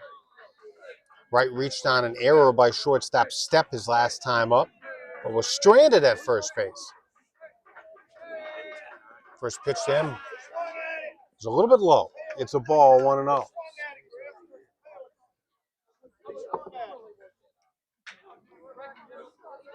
Top of the fourth, 3-0 West Henderson.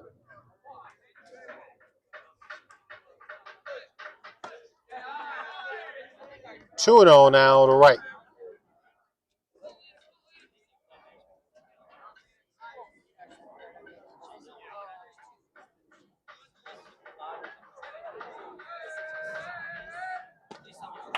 That's over for a strike on the outside edge.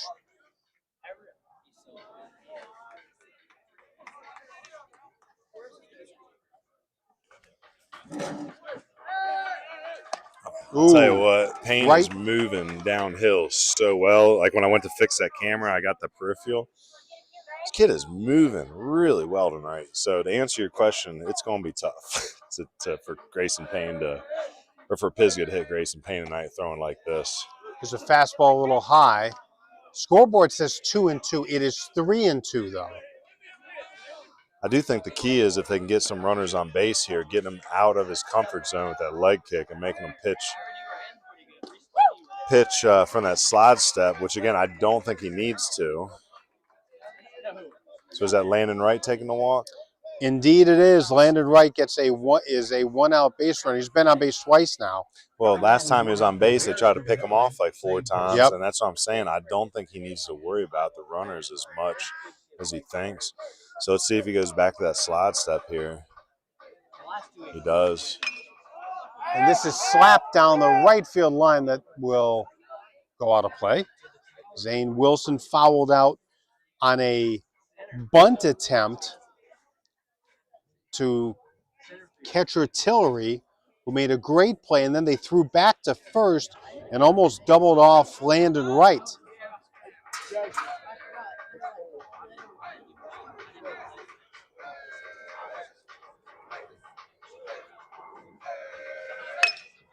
This is hit into right field.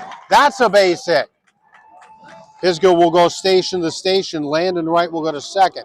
I will Zane say Wilson with the opposite field single. that's what I was saying. Like he goes that slide step, it flattens out a little bit. You look at how athletic he moves. And again, I'm not anti-slide step. It's just you got to know yourself as a pitcher. And the way he moves so athletically with that high leg kick, I think he's better off staying in his natural delivery. Heading now for the Bears, number 5, Zach Wester. So Zach Wester going to try to help himself out a little bit here. His team down 3-0. A base hit here would probably score at least one. Here's the first pitch to him. And he's behind to the count, 0-1.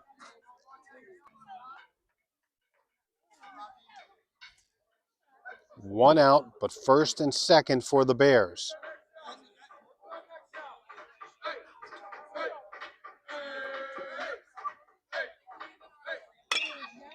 Chopper to third. They'll go to second for one. That's the only out they're going to get. I'm surprised McAllister didn't try to tag right and get the lead runner. Especially since with that bounding ball, you know you're not turning two. Maybe step back and just touch the bag for one. However, collects the out. One more and they're out of this unscathed. So Wester reaches on the fielder's choice. Runners on the corner for Owen Rigsby. So Rigsby had a single at the middle, I believe. Stepp tried to make a dive on it. It was an infield hit. Looks like it's going to be up there again. And yes, that's a base hit. Pisgah's on the board with a 2-out single by Rigsby. Wright scores. It's a 3-1 ball game. It's like a carbon copy of the last hit. So Rigsby not trying to do too much, just pushes it up the middle. Rigsby's been swinging the bat a little bit better the last few weeks. And the inning not over with. First and second and 2 down. Jackson Lehman comes up. So hopefully he's feeling a little better after falling on his keister out there, tracking down that foul ball in right field earlier.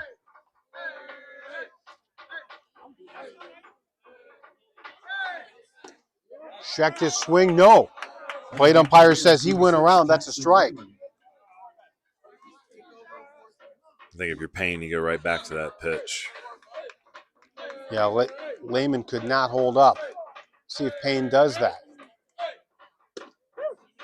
It's a little high and in.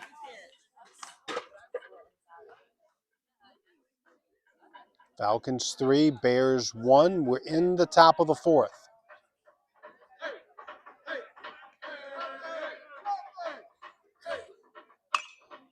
Fastball, and that's fouled away. So they might have chased one up in the zone a little bit there. Might have he been went ball fishing. too.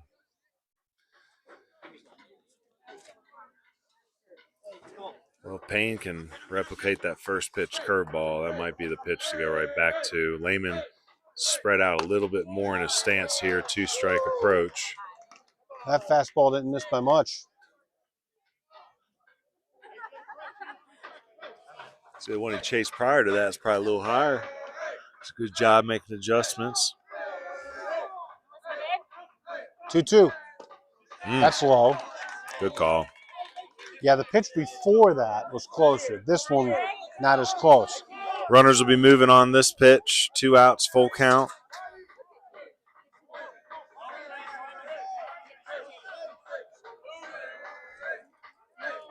First baseman Dozier playing behind the runner there, Rigsby. Oh! And the throw over the first got him. He fooled everybody in the stadium.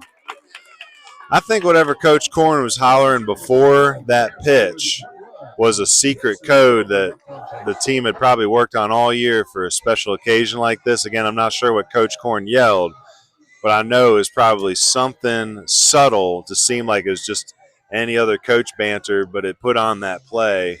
Rigsby sleeping over that first base. They're able to cut behind and steal an out. So nice job by Coach Korn seeing something and stealing an out there. One comes across.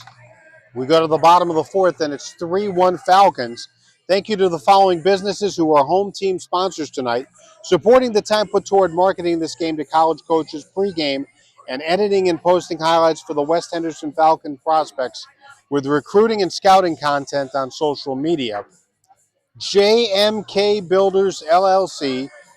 If you need their assistance, you can reach them at 828-606-3769. Farm Bureau Insurance, Wallace Davis on Fanning Fields Road, 684-6363. Quality Home Consultants, offering inspections when quality matters.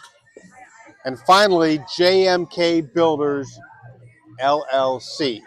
Big Yeah. thank you to all these great sponsors. Without their assistance, we would not be able to bring you these broadcasts that you can watch live or later in your leisure. We got a good one here in West Henderson.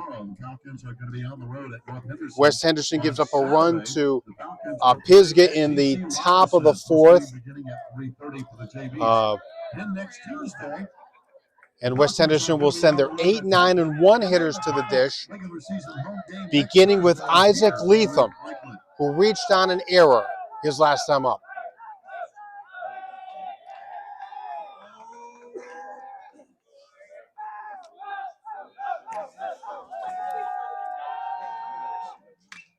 And that's a fastball fouled back. Leatham reached on an error and stole a base. Say Latham, a good athlete. I know he's really interested in junior college route, not necessarily limiting himself to it, but talked about some good junior college programs, put him on his list. Again, good athlete. I think he'll be coming out to our June 10th prospect phone at Mars Hill. The 0-2. On the ground to short. Maddox right. Oh, can't make the play. So Latham has reached not once but twice via an error by shortstop right.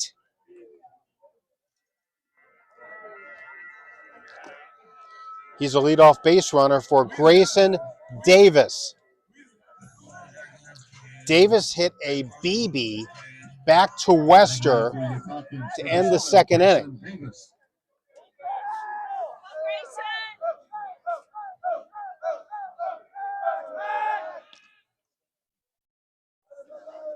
Throw to first, Latham back easily. Davis, scrappy ball player, good teammate. Again, I like his ability to hit. Like, he's just a good hitter, stays behind the baseball, has speed, hence not afraid to bunt with him. The bunt goes foul first base side.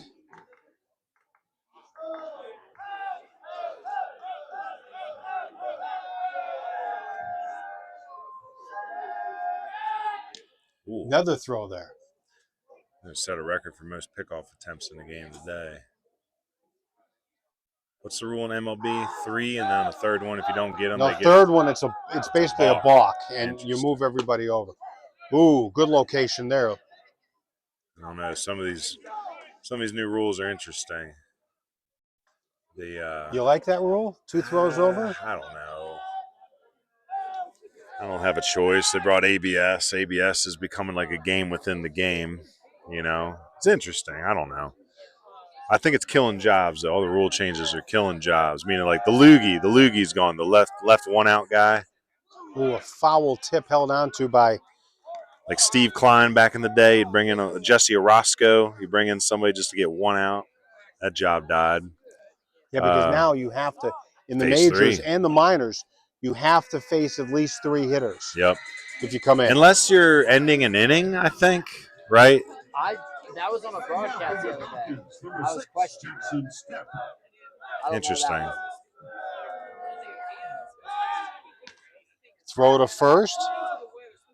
And again, Latham back. Jackson stepped to the dish. A single in the first, a walk, stolen base, and a run scored in the third on his resume. That's upstairs. A welcome presence in that lineup. Again, hasn't played the whole season, but I think you said his average in the beginning of the game was like 462 or something. 487. Holy moly. Yeah. It's going to go up because he's got a walk and a single. What's his at-bats? How many at-bats on the season? How many kickoff attempts we have here? So we've had a couple throws over to first base. They step at 48 plate appearances, so catching up to some of his teammates. 1-0 is inside. Throw down to second base is low. The tag not in time. Very, very close play there at second base. However, Latham swipes the bag. That's an indicator on what kind of prospect Latham is. You know, he's going to try to use that speed on offense, but also out there in center field. It's his main asset.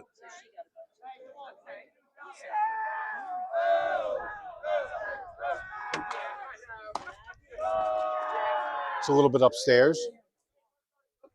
Sun setting here in Henderson County. So it's a turning point moment right here. You know, 3-1. Big insurance run for West Henderson if they can get that get Latham in there from second base with one out. Stepp thought that was ball 4. Made a motion toward first base, but plate umpire called it a strike, so it's 3-1. Stepp's a good pitch or a good hitter, so Wester doesn't have to give in to him. To third. Landon right, the throw to first in time. No throw back to third as Latham with some heady he was sliding like there. That was a bang bang play, but so his teammates got to yell, or his coach corner over there's got to. Well, he probably was telling him up, up, up. But sometimes these kids just want to make sure that these coaches got laundry to do at the end of the night. That's the second time that play's happened tonight. Yes, it is. Ball hit on the left side of the infield. Somebody going second to third. 2 outs now, and here is Josh No. Takes that at the knees for a strike. Pisgah got a run back in the top of this inning, and now West attempting to get that run back. They've got a runner at third, but 2 down in the inning. A little bit outside. Being able to take extra bases like that, though, even on something as subtle as timing it up on that, throw across the infield there, like throws made, Latham able to scamper over to third. Like, if there's a pass ball or an error again, that's the difference in these types of high school games. So trying to take every extra base you can. Don't fall asleep on the bases and have people stealing out on you either. So there's little things you work on in the preseason. Hustle plays. Baseball's a game of inches. So hustle fills the void on those inches quicker. Yes, it does. Well, that conversation between battery mates Carver and Wester is over with.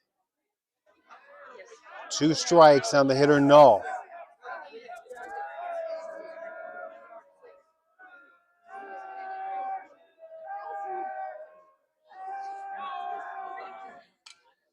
Good piece of hitting there.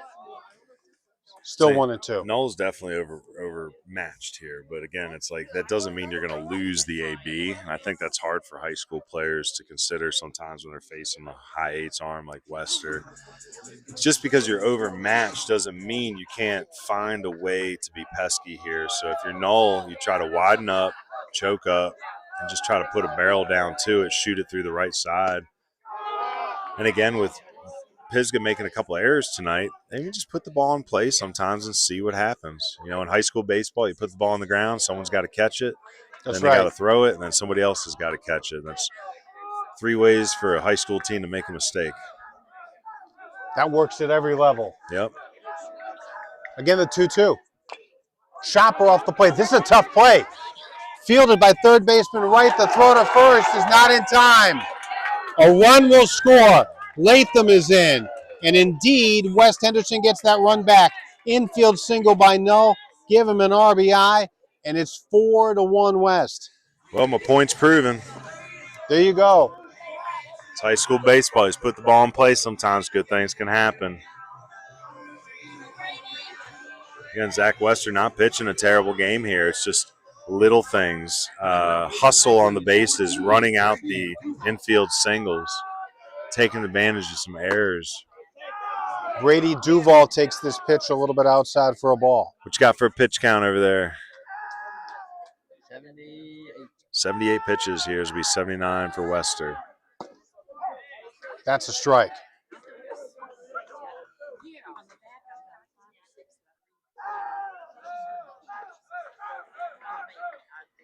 It's Brady Duval. He's got a younger brother on JV. Runner breaks, throw down to second base. Not in time. Stolen base for No. And he's in scoring position. So these Falcon runners been able to get pretty good jumps on Wester tonight. So I wonder if they have some timing picked up on him. But that's a Hauling Solutions stolen base yet again for West Henderson. Here's a ball hit the third, landing right up with it over to first. In time of the inning comes to a conclusion. However, a run comes in. That's an unearned run.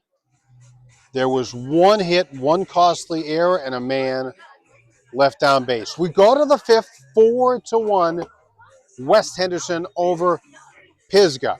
For the best coverage and content of Western North Carolina baseball, visit our Patreon at patreon.com/BB University WNC. Here you'll find conference previews, preseason and playoff predictions, power rankings, players of the week, podcasts, highlight films, and much more. Membership start at just $1. And a reminder, all the money raised stays right here in Western North Carolina. Support Mountain Baseball. Was that Knoll that had the little RBI single? Yes, it was. All right. That was a big, big run to get back because Pisgah made it a 2-run game, and for West Henderson to put another run back on the board, again make it a 3-run ball game. That was big. We're going to have a podcast this week after a week hiatus due to my travels. Yeah, I was going to say, I don't know if you can hear Hunter over there, but we are going to have a podcast this weekend, try to catch up on all the Western North Carolina news out there, tell you about some of our adventures this week. Feeling a little more positive today. It was a tough start to week 9, but, we're glad to be here, and we're going to talk about all our Western North Carolina adventures this weekend. So join the Patreon if you want to hear. And a reminder, BF Stepp Electrical Company Incorporated has been serving Henderson County for 42 years, a longtime supporter of WNC baseball. They offer residential, commercial, and industrial services. Owned by Brooks Stepp, the unlimited licensed company is your go-to for new construction, remodeling, outdoor lighting, service changes, generator installations, and especially electrical maintenance. Give them a call. Their number 697-6097. A really late swing there by Jackson Lehman, and he's behind on the count 0-1. We're talking to Mr. Brooks Stepp before the game. Big fan of Western North Carolina baseball. We appreciate his support.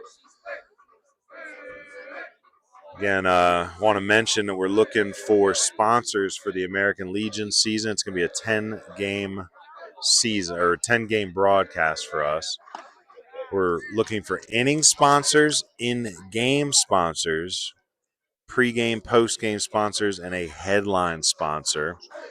And we have different rates, pretty affordable sponsorship rates. So look us up if you want to advertise through the post-70 Asheville Legion season right here at West Henderson is where they'll be playing their home games. We'll do a few on the road with them as well.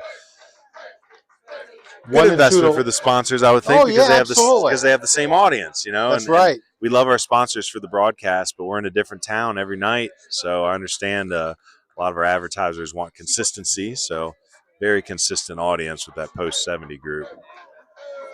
Well, my sales pitch is done, so play-by-play back to Canio. Okay, I'll take over. 2-2 to Lehman.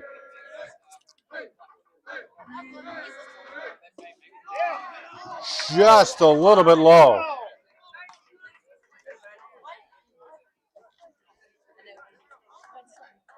Evens the count. It's now full. Excuse me, it's a full count.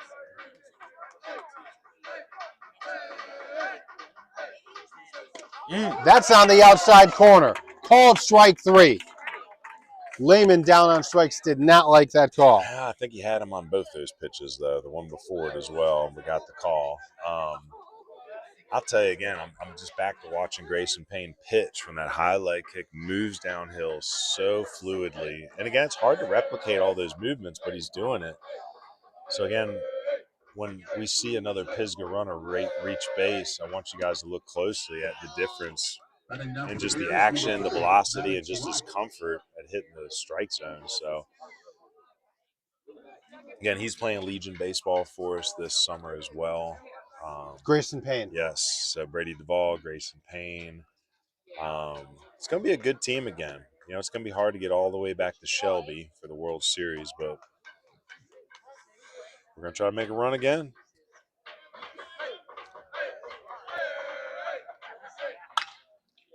Here's a hot shot to short, fielded by Jackson Stepp. Long throw to first in time. He's had to gather himself a little bit on that one. Caught it on the back foot there, but nice play by the junior shortstop. And there comes Braden Surratt with 2 down in the visitors' 5th. So I had a chance for a 1-2-3 inning. I think maybe the first one since the first. That would be correct. We've just jinxed it by saying that. That's how the baseball gods make this a closer game for the fans at home. They have announcers say things they shouldn't say. The announcer jinx. Did on purpose, trying to get this game a little closer. One swing of the bat, though, a couple men on base, and Pisgah could tie it up. They're only down 4-1. Plenty of time left in this one. What's Grayson Payne's pitch count right now? This will be 59. 59 pitches. Grounder to second. Easy one there for Grayson Davis. Davis, and that'll end it. Pisgah scored no runs on no hits and no runners. So nothing across in the inning. I know those Bears are starting to look up at that scoreboard a little bit, and they know they're running out of outs. They only got 6 more to play with. So Wester pitch count climbing. He's going to have a clean inning here, and those Bears are going to have to get hungry for some runs. And a reminder, we want to thank the following businesses who are away team sponsors tonight, supporting the time put toward marketing this game to college coaches pregame and editing and posting highlights for the Pisgah Bear prospects with recruiting and scouting content on social media. Big thank you to our friends at Worley Tint Solutions. You can give them a call and reach them at 828-550-0407. That's Worley Tint Solutions. 4-1 ball game as we go to the bottom of the 5th. Yeah, you can hop on their website, worleytintsolutions.square.site, and looks like you can get quotes online, book appointments. I'm looking at some of their work right here. That's a nice looking shop they got. So look at these. They got plenty of pictures on not only tint jobs on cars, but look, they got tint jobs on what would you call that? Like a big old Caterpillar, construction equipment, for grading and all that. So yeah, tint is not limited to your car. Look at this, putting tint on an old Ford. I like that. So check out Worley Tint Solutions. They got plenty of examples online, and looks like they're located up there in Clyde. Or no, New Clyde Highway, Canton, North Carolina. Second pitch to Payne is a little bit high for a ball.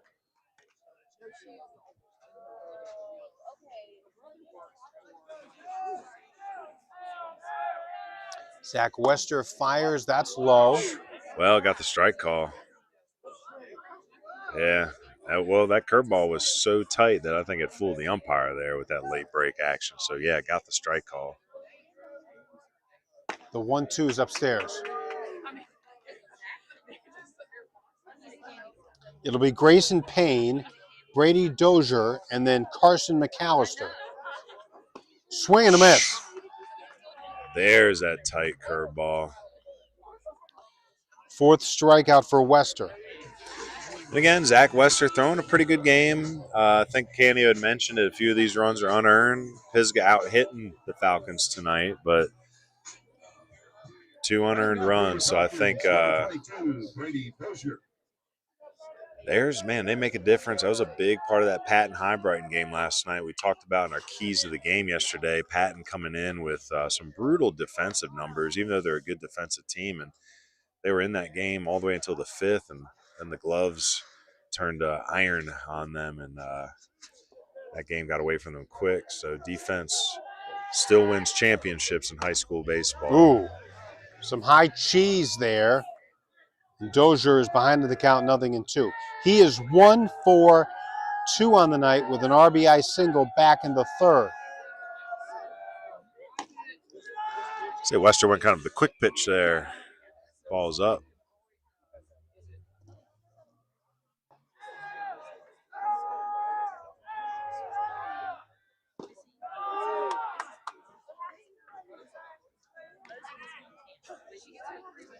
So 2-2 count. What's the pitch count right now there, Mr. Hunter? We're at 90, That's 90. pitches. Here comes 91. Swing and a miss. Dozier eliminated. Strikeout number 5 for Mr. Wester. And here comes Carson McAllister.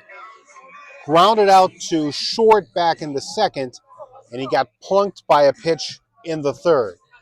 We are in the bottom of the 5th. It is a 4-1 Falcons lead over the Bears. Liner into center field. Long run, and Mintz cannot get to it.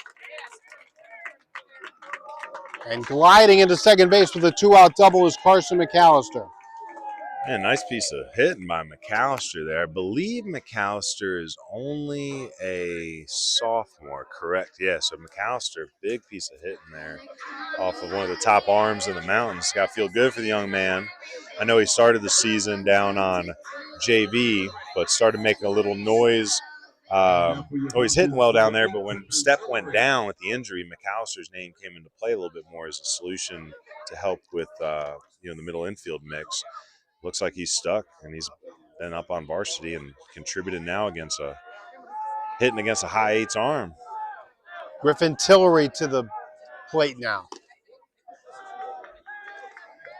First pitch of ball. Did you see McAllister's secondary lead? He's halfway to third base. Well, last year Boone Carver picked off 4 West Henderson Falcons in one game from behind the plate, so they're going to have to be careful out there. Pop up. It'll be into the seats. Look out.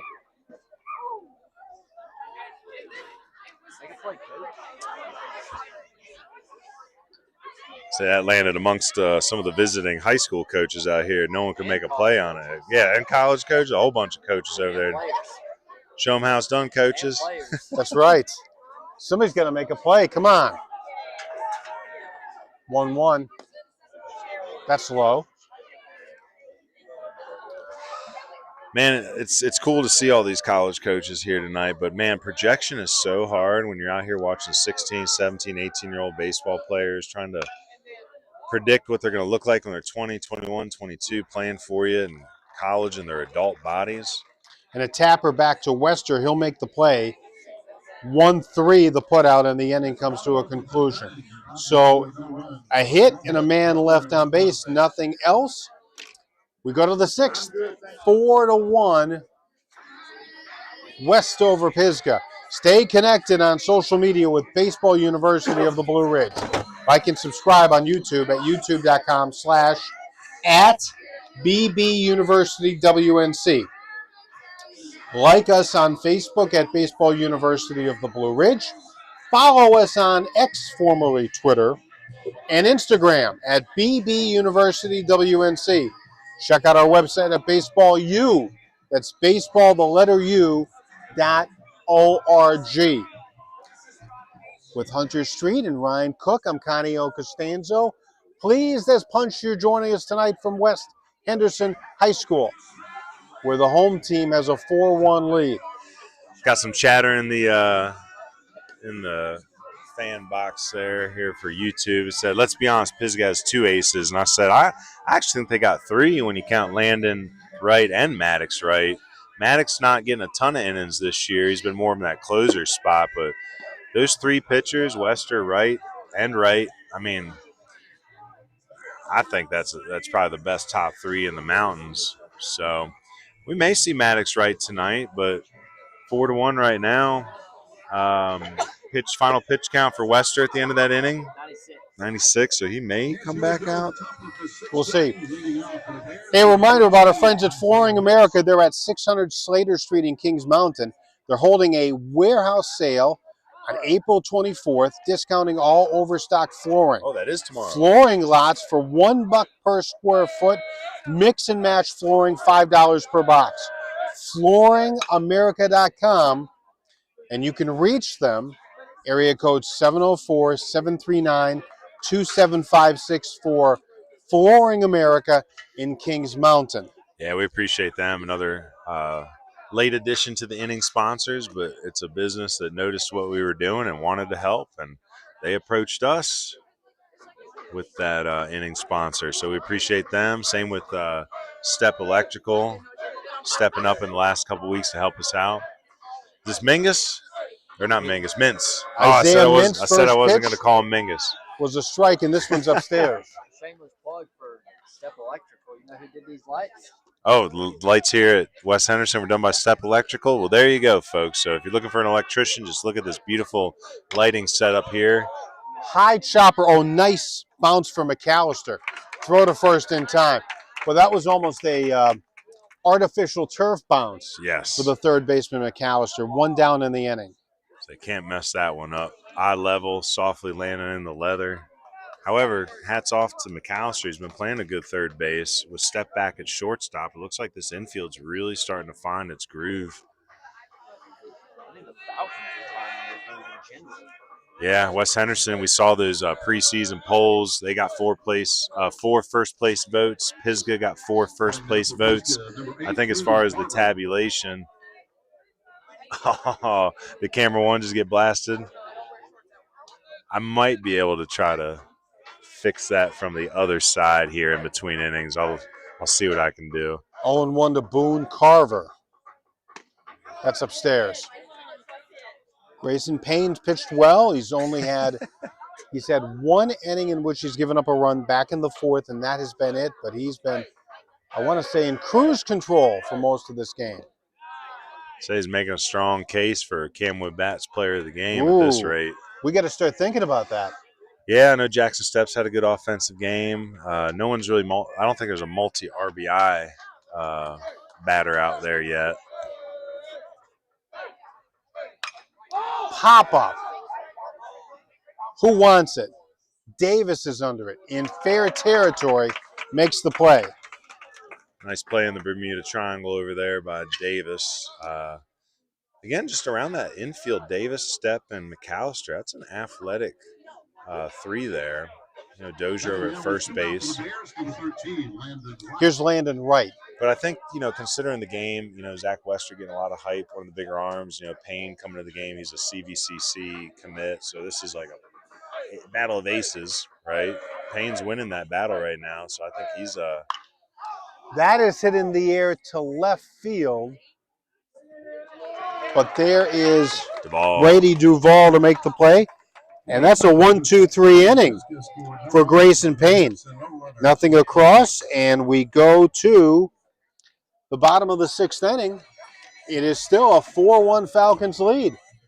Thank you again to our in-game sponsors, Ion Outdoors, Shad McMahon State Farm Insurance, Granning Landscapes, Incorporated, Hauling Solutions and Grading, Burlett Painting, Camwood Bats, and Next Level Baseball.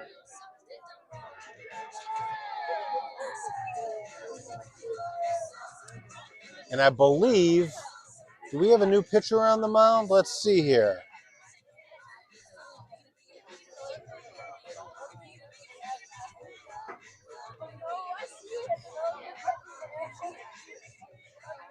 Trying to see if that is a new pitcher. And I think that, no, that does look like Wester. No, it is not. That is not Wester.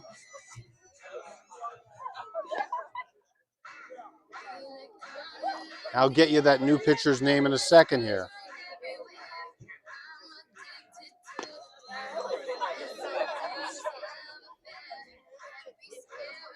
It's Braden Surratt who is now pitching.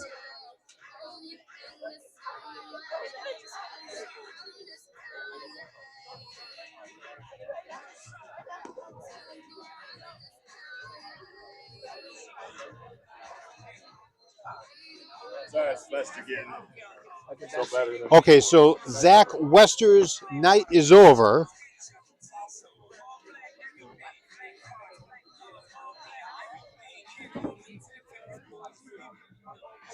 Yeah, sorry to the fans there behind home plate. I had to usher them out of the way for a minute to fix that camera, but may not be the same angle, Hunter, but it's the best we're getting. And Braden Surratt now in as the new pitcher. He was at second base. He's now on the bump. It's going to be a nice little mix or change of speeds there. Surratt, he's a high sevens guy, probably clip an 80, good spinner. You might remember Canio. He struck out, I think, what was it, 6 Panthers for the first outs. That's six right. outs of that Franklin game. So he's a competitor. I think he said he's going to NC State next year. He's may try out for the club team. We looked at some small school options for him, but, good student, wanted the state school experience. So, again, I definitely am a fan of the NCBA option, the club baseball, and encourage a lot of our good players to consider it if they go off the state school. Now Surratt's job right here to limit the damage, so to speak, not give up anything else. Keep it a 3-run game. By the way, Wester goes from pitching to second base, so they basically flip-flop spots. The breaking ball's in for a strike. So Pisgah's won 2 of the last 3 matchups versus West, but I believe West has taken 7 of the last 9, dating back to 2022. Isaac Latham takes 2 quick strikes. He's been on base twice via the error both times. I think in the Max Prep era, these numbers are right. West Henderson leads the series 20-9 because they did not play each other for, I want to say, 3 or 4 seasons, 2018 to 2021, when they're in different conferences. And the 0-2 misses. Say both these schools have been mainstays in Western North Carolina for a long time, though. Pisgah opened up in 66. West Henderson opened up in 60. So a lot of baseball over the past half century or so.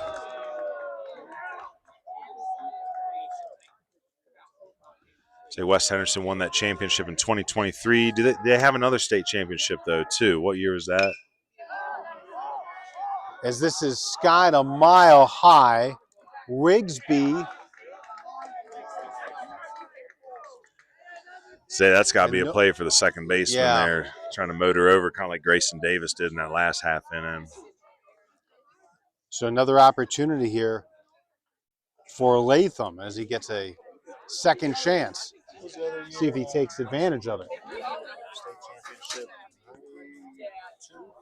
So 92 was the other West champ. That was Poochie Corn was the head coach of that team. So 2 Corns, 2 champions. I think the grandson of Poochie, Mr. Rudisill, just got the East Henderson football job. So family ties here throughout Henderson County. That pitch just missed. It's now a full count.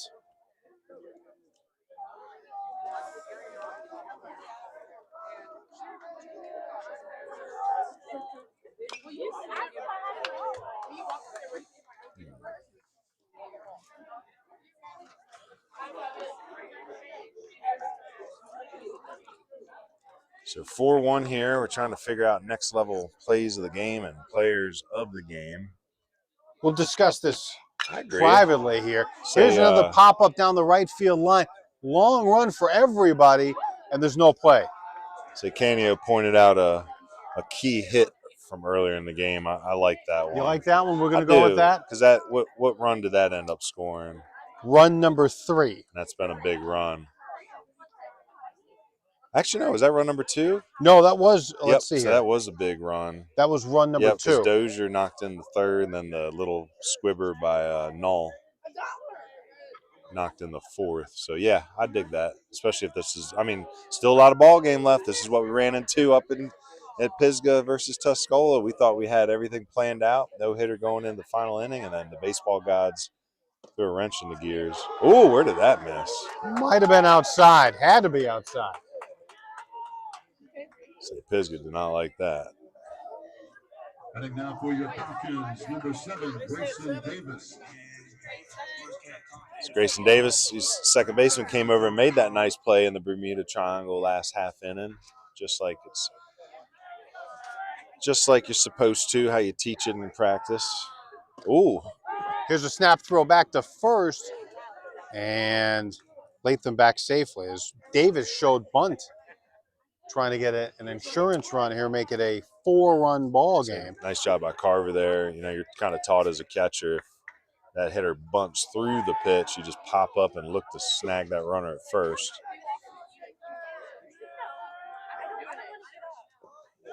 In the dirt, 2-0.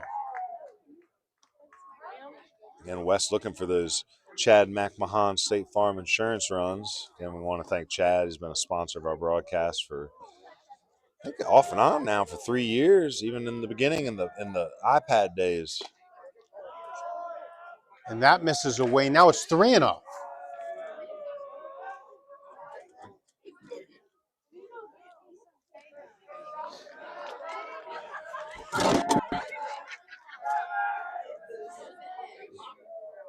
Sure, it's pitched, and that's wide ball 4.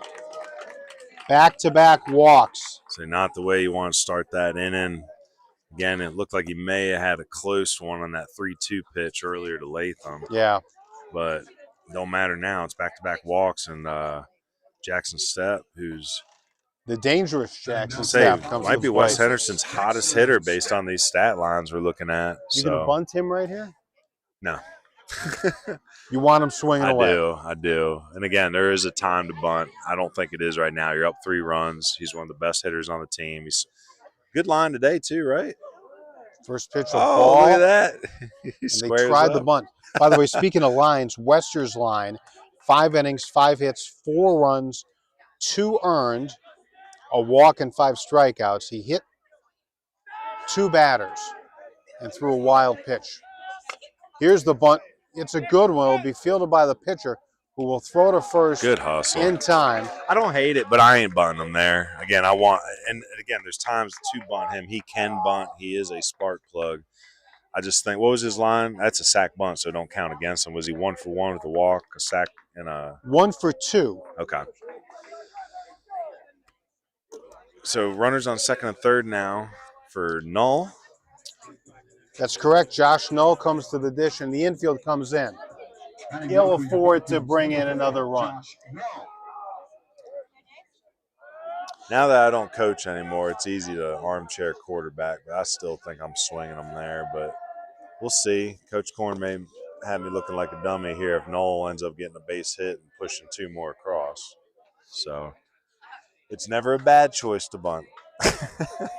No. Let's just put it that way. 26 outs it is. Well, it can be a bad choice to bunt, but in that case, pushing runners over, looking for the insurance runs. That pitch just missed. 2-0 to Null. Well, there's your other issue there, too. He just walked those 2 batters. He walked the second one on 4 pitches. Stepp goes in and immediately gives himself up. You might want to have him up there looking to hit and see if Surratt can find the zone, because here he is now on the 4th batter after that bunt behind 3-0. So, but that's baseball. You know, you try to play the percentages sometimes. That's ball 4. Well, Grayson Payne now a chance to – oh, excuse me. Brady Duvall. This is Brady Duvall. And I suppose Brady's a candidate for player of the game, too. What's his line right now? Well, he's got that big hit we were talking about, the double in the 3rd. He's got a double, an RBI, and a run scored. He's 1 for 3. Number 2, Brady Duvall. So I had the go-ahead run, or at least the run that is the deciding run right now, has a chance now to do some more damage. So depending on how this AB turns out, he could put his name in the conversation for Cam Woodbat's player of the game. Again, the Guilford Tech commit. I think he's a way under the radar stud in the making here. Again, I think his name may not be as prominent among other senior prospects because he's a football star. He's a basketball star. So 3-sport athlete. When he goes to college and gives his full attention to baseball, you watch out. This kid's got Division I potential. And he's got the bases loaded here. That's a foul ball. Now it's 1-2. Younger brother is a sophomore on the JV team. He looks even bigger than Brady. And I saw him hit a JV home run earlier this year at Brevard opposite field. So you got one power hitting Duvall graduating and another one who will be promoted to varsity next year to take his place. Ooh. Boy, he just missed that. Yes, Oh my that's just gosh. such a good athletic stance, wide, a lot of bat path. Like I think his barrel stays in the zone for a long time, a lot of potential for loft. I tell you, you hang one to him, it might knock a tree down there in right field. Good block there by catcher Carver. Counts even now at 2. They're loaded for the Falcons.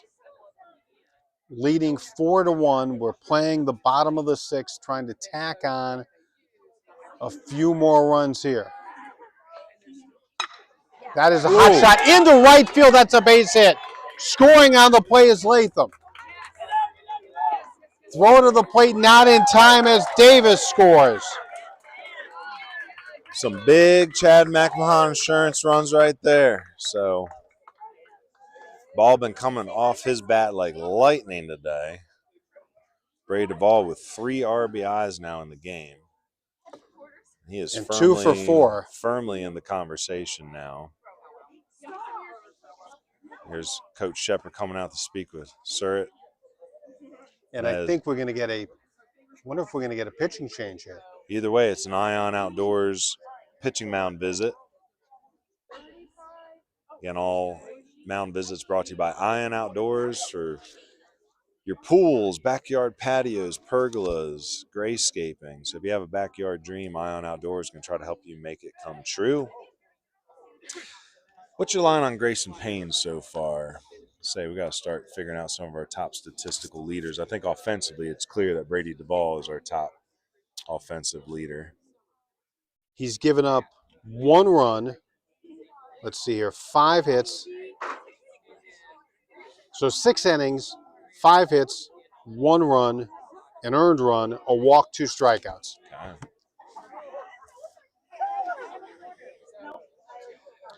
So it's going to be a pitching change here. I believe this is Owen Rigsby coming into the game. So replaces Surratt. He's only able to record 1 out.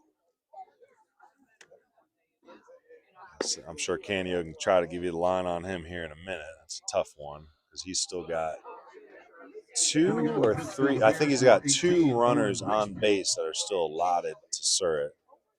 So yeah, right now, Surratt's line reads like this. A third of an inning, a hit, 3 walks, no strikeouts. And the runners on base, no at third, Duvall at second are his property.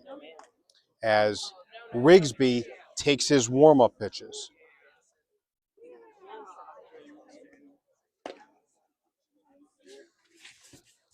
All right. Hunter, you got an extra pen over there?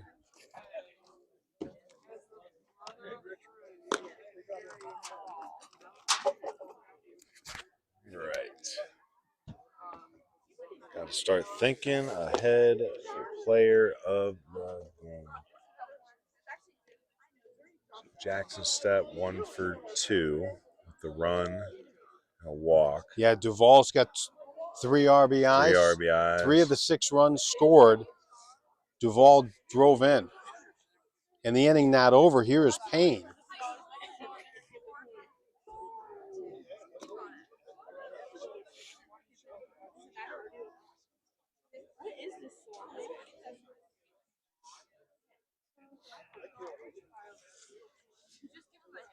West can really blow it open here with a base hit. Yeah, this is kind of a nail in the coffin moment here for West Henderson. West Henderson's able to hold on to this lead. This is really going to throw a wrench in the Mountain 8 standings. You got Brevard playing Tuscola tomorrow. They both have 3 conference losses. So next week, going into Monday next week, it'll be potentially Pisgah with 2 losses, West with 3 losses, and one of Brevard or Tuscola with only 3 losses. Brevard plays Pisgah twice next week, so they could control their own destiny. That's down the right field line, hooking foul, and there's no play there. Lehman makes a great effort to try to make the play, but cannot. So he's found himself on the seat of his pants a few times down there, some on his own efforts, and obviously the one where his feet slipped out from under him earlier. So what? Brevard will have to beat Pisgah twice to win the conference and not lose tomorrow. So Hunter's asking over there, if West Henderson wins this game, if Brevard sweeps, they'd have to beat Tuscola tomorrow and then sweep Pisgah next week. They could take it. They still be tied though with West then. Well, who's West got next week? 0-2 to Payne. Ooh, just a bit high. What did I say? After like week 2, week 3, the conference champ's gonna have 4 losses. Yeah, conference champ may have 3 or 4 losses here. When all's said and done, there might be a share of the title. We'll see. Again, down the right field line. This one is going to be caught in foul territory. Here's the throw to the plate. It will not be in time.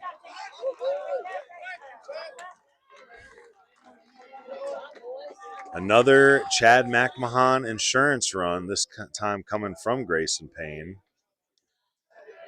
Should Lehman have let that ball drop? It's hard to tell because it was right on the line, right? So if he drops it and that ball hits chalk, we're all looking like we have egg on our face. But, it probably was going to be a foul ball. Now for your Falcons, number 22, Brady It's tough. Dozier. It's tough. So what's that line for Payne now helping himself? He's got the sac fly RBI, Yeah, so 0 so for basically 3. 0 for 3. Okay. Here comes Dozier to the plate. He hits this one. Oh, what a stop by Wester. The throw to first in time. Nice play there. However, damage is done.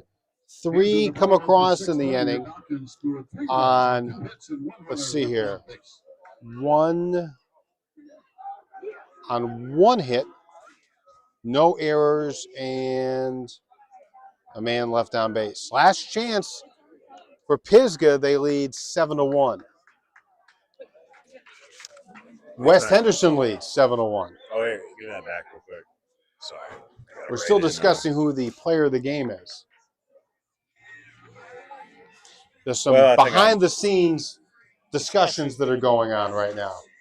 Number 2. All right, I think we got it. I think that's the right choice. It's one of those things where you see a game like this, and there's like 3, 4, 5 kids. It's like you don't even want to give a player the game. You just want to go give the bat to the team because it was a team effort. I mean, Jackson Stepp, great game in the middle. Tillery, a lot of good defense, threw the runner out, trying to steal. Brady Duvall, the 3 RBIs, the double. Dozier, the bulldozer, has the RBI single. It's like a team effort out there. So, again, I hate sometimes as a coach giving any individual accolades out. But, yeah, I think we have our player of the game, so we'll get to that all right. In post-game. Hale Tax Solutions, the official tax preparer of Baseball University of the Blue Ridge. In business since 1997, Hale Tax Solutions International is headed by former IRS agents that understand the tax system's complexities and can guide you to your maximum returns. They perform all categories of tax returns, including personal, corporate, trusts, estates, and nonprofits. They also offer bookkeeping services, consulting, and can be your representation at state or federal audits. With tax season in full swing, give Hale Tax Solutions International a call, 828-435-6082 today, in case you have not gotten your return done. They will be able to help you out. Zane Wilson swings at that offering. It's a 1-1 count. Grayson Payne trying to get a complete game victory here. That's way upstairs.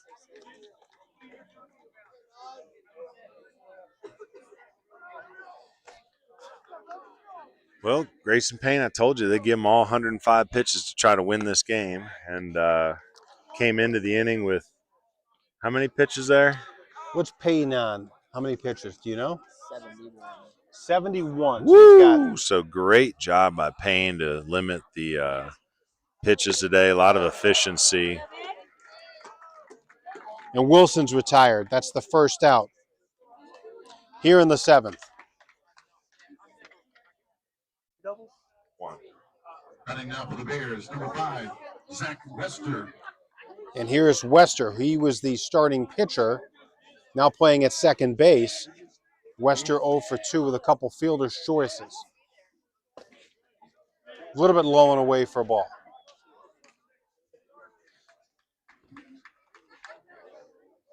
Yeah, Grayson Payne dealing tonight. You got to love the pitch count. I think he only had the 3 Ks, but, you know, that's a testament to him to pitch into contact, limiting his walks. We saw him a couple times earlier this year. I think it was the 3rd time I've seen Payne pitch. And control got away from a little bit in the Brevard game earlier in the year. So how many walks tonight for the young man? Only 1. That's the difference, yep. So, again, we'll probably pull him aside and interview him at the end of this game. Again, he's got 2 more outs to collect. That's upstairs, 2-1 the count. It's a big game for West Henderson, though. You know, you've seen how easily Pisgah was rolling through this conference earlier. It's a conference loss in each of the last 2 weeks for them now, if this score stays the way it is. That goes out of play. And it doesn't have to be 2-2. the end of the world for Pisgah by any means. You know, you just got to take this back to practice with you and figure out, hey, how do we push more runs across? How do we manufacture more runs? Because in the last 3 games, they've scored 2, 3, and now 1 run. And again, that may change here, but they're going to have to score more than 2 runs a game if they're going to make a run deep into the playoffs. Because no matter how good your pitching is, you still got to put enough. You got to put more runs than the other team up at the end of the day. Wester eliminated on strikes, 2 down for Owen Rigsby. So Rigsby, final hope here to extend the game. Not the final hope, but in the moment's final hope to extend the game. Rigsby, by the way, 2 hits tonight. 2 of 2 Had and an an RBI. Yep. The only one collected by the Bears. Say 2 ground balls, hard up the middle, wasn't trying to do too much. Balanced attack. You know, steady, balanced approach there at the plate.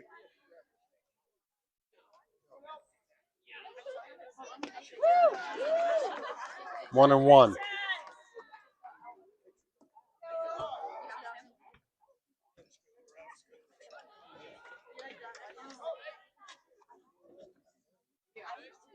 Going to be a big win for West here.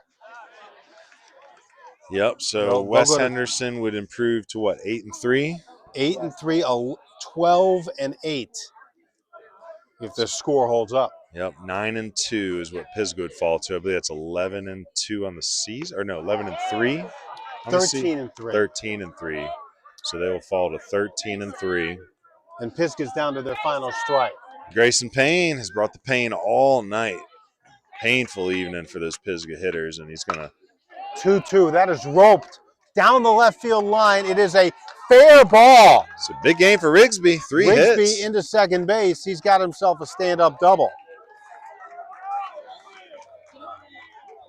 Well, that was a frozen rope down the line. Yep, he's 3 for 3, 3 for 4. What do you got? 3 for 3, 2 singles and a double and an RBI out of the 8-hole. Yep. Boy, you get that kind of production out of the 8-hitter. That's pretty good. I think we got pinch hitter here. Is this Mason Young? I believe so.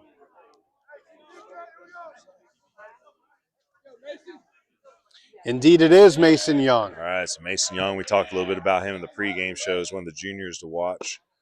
You know, he was a JV darling last year. Had a very good offensive year as a sophomore down JV for Coach Stepp.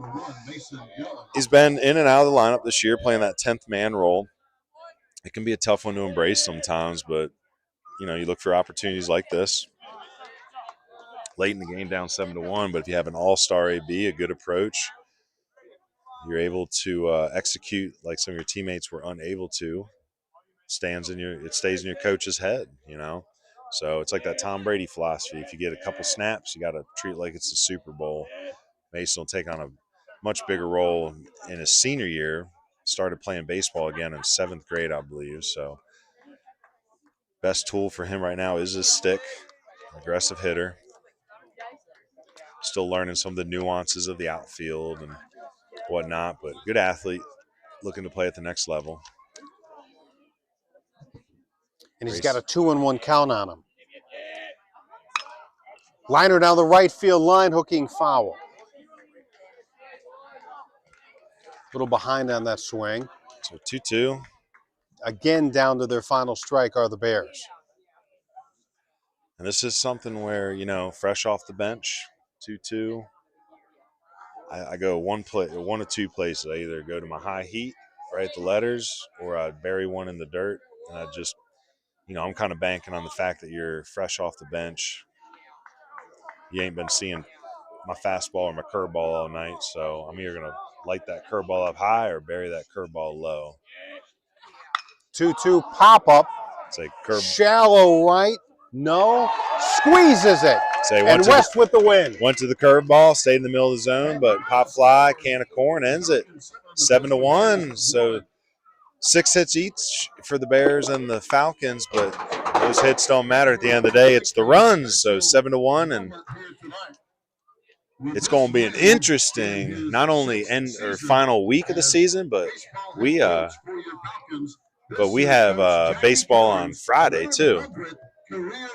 Oh, is that let's say Jackie Corn's 100th career win tonight for West Henderson. So congratulations, Coach Corn. Congratulations to Coach Corn. Coach Corn with quite the resume.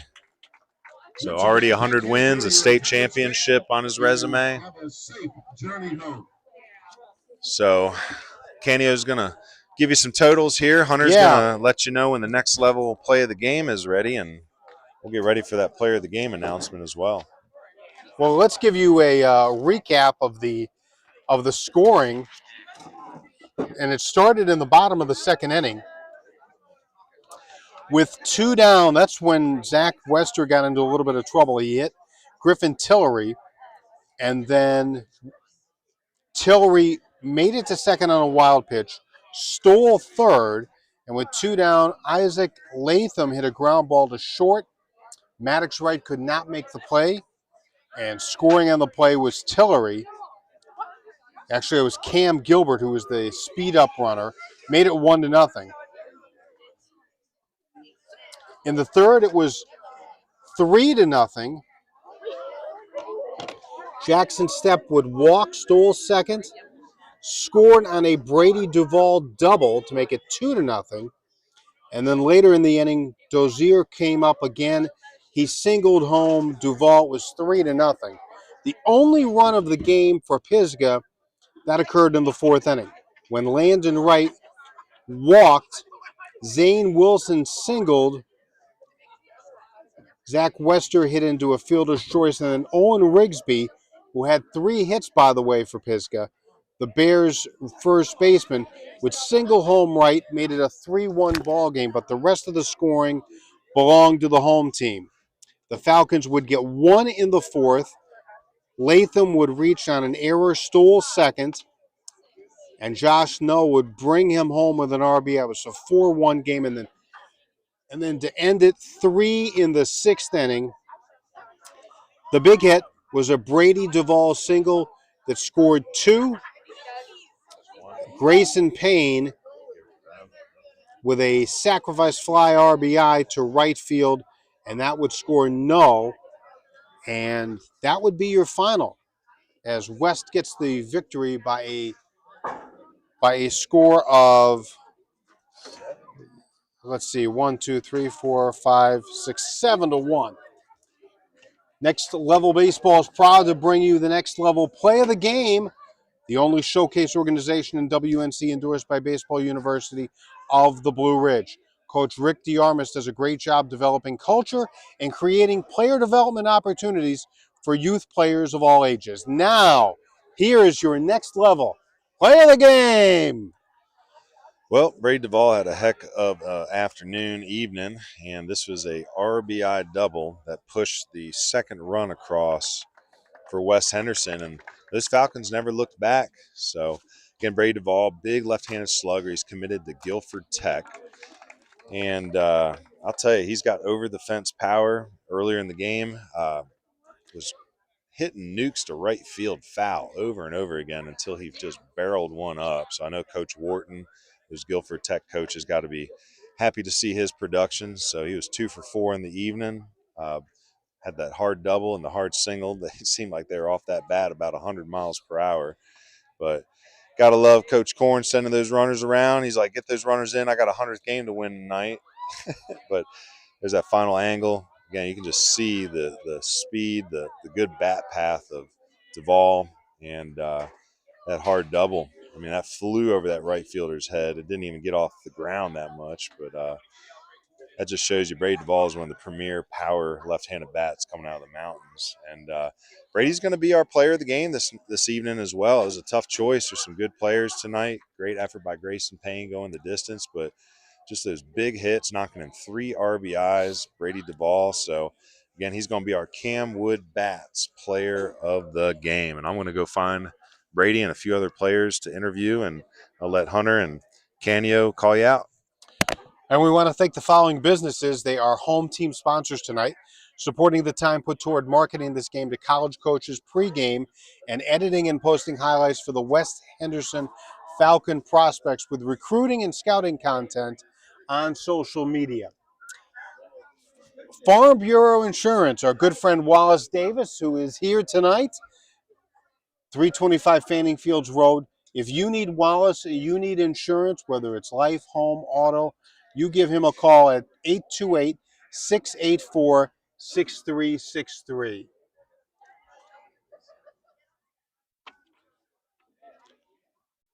Quality Home Solutions, offering inspections when quality matters. JMK Builders LLC. And we want to thank the following businesses who are away team sponsors tonight, supporting the time put toward marketing the game to college coaches pregame and editing and posting highlights for the Pisgah Bear prospects with recruiting and scouting content on social media. If you need to get tint done for your vehicle, call our friends at Worley Tint Solutions, 828-550-0407. And again, that's for Worley Tint Solutions. Big thank you to all of our great sponsors tonight on just a gorgeous night for high school baseball. Big win for the Falcons. They improved to 12-8. They are now 8-3 in conference play with this 7-1 victory over Pisgah. Pisgah only drops their third game of the year. They're now 13-3, and they are 9-2 in conference play. Camwood Bats, located in Haywood County, they serve baseball and softball players all across the nation. Game bats, trainers, tees, tutorials, and more are available for purchase at camwoodbats.com. As part of our partnership with Camwood, make sure to use the coupon code BBUWNC for a 10% discount on all purchases throughout their website. And again, that's Camwood Bats.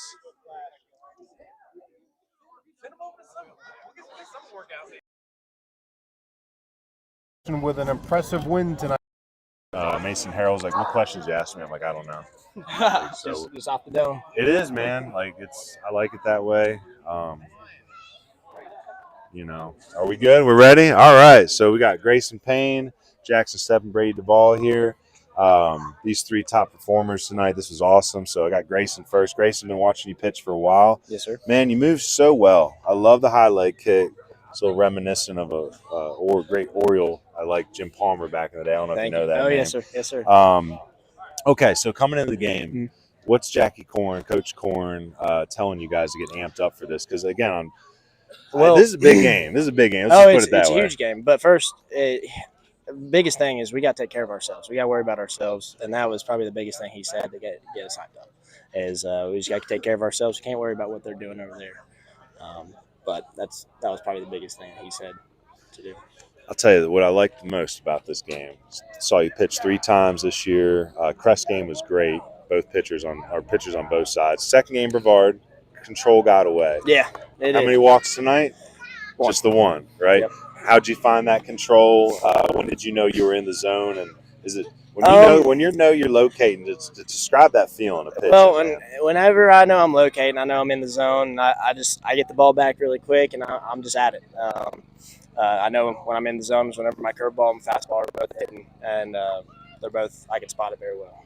You excited for CVCC? Very excited. Great program. Coach McDonald, Coach Dudley, Rayner, and then obviously your pitching coach, former MLB All-Star, Brian Harvey's going to be teaching you a lot. Oh, yeah. Can't wait to play that guy right there. Yeah, you guys, I was going to say we were joking this kind of Guilford Tech Futures game today, but you are the exception. Yeah, CVCC, I am the exception. You guys are going to be fighting each other next year. It's going to be fun. Last question for you before we hand off to Mr. Stepp.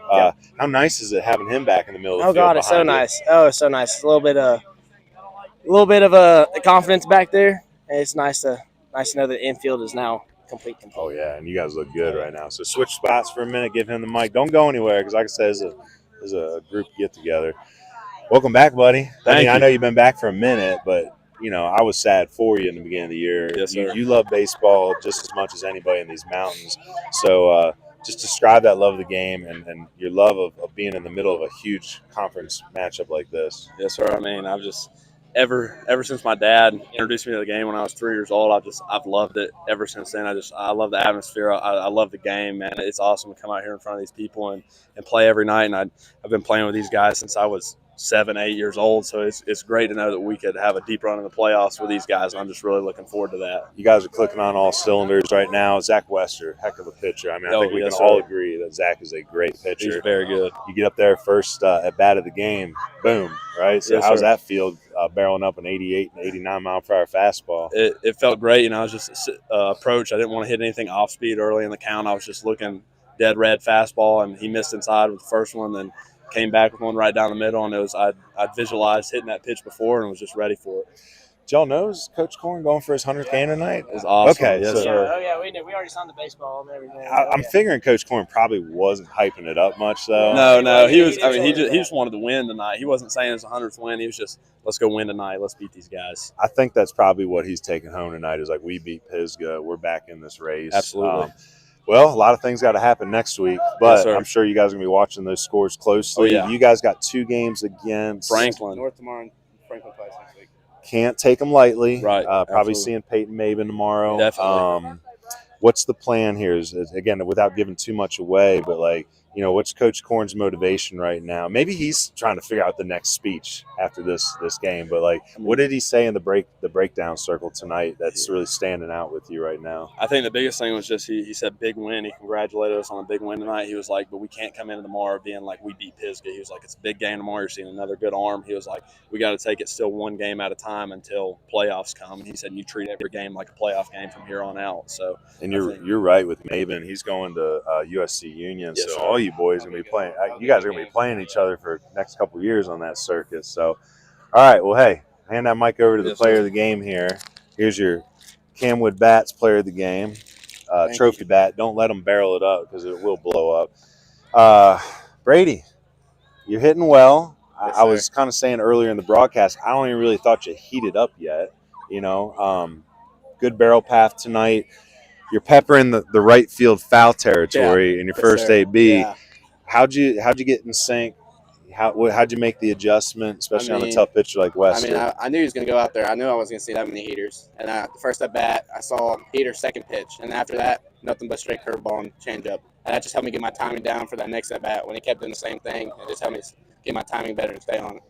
Man, I'll tell you, your swing, it's got so much potential. I love seeing you hit. I've told you this before, and I know you're hitting hard balls to right field tonight, but when you're really on, you're flicking that ball out the left center field. So I haven't seen any of your recent games, but is that coming back? No, yes, sir. I've had a few doubles in the gap, left center gap. I dig it, and I know you see a tough lefty tomorrow, and maybe you're going to have to stay behind him.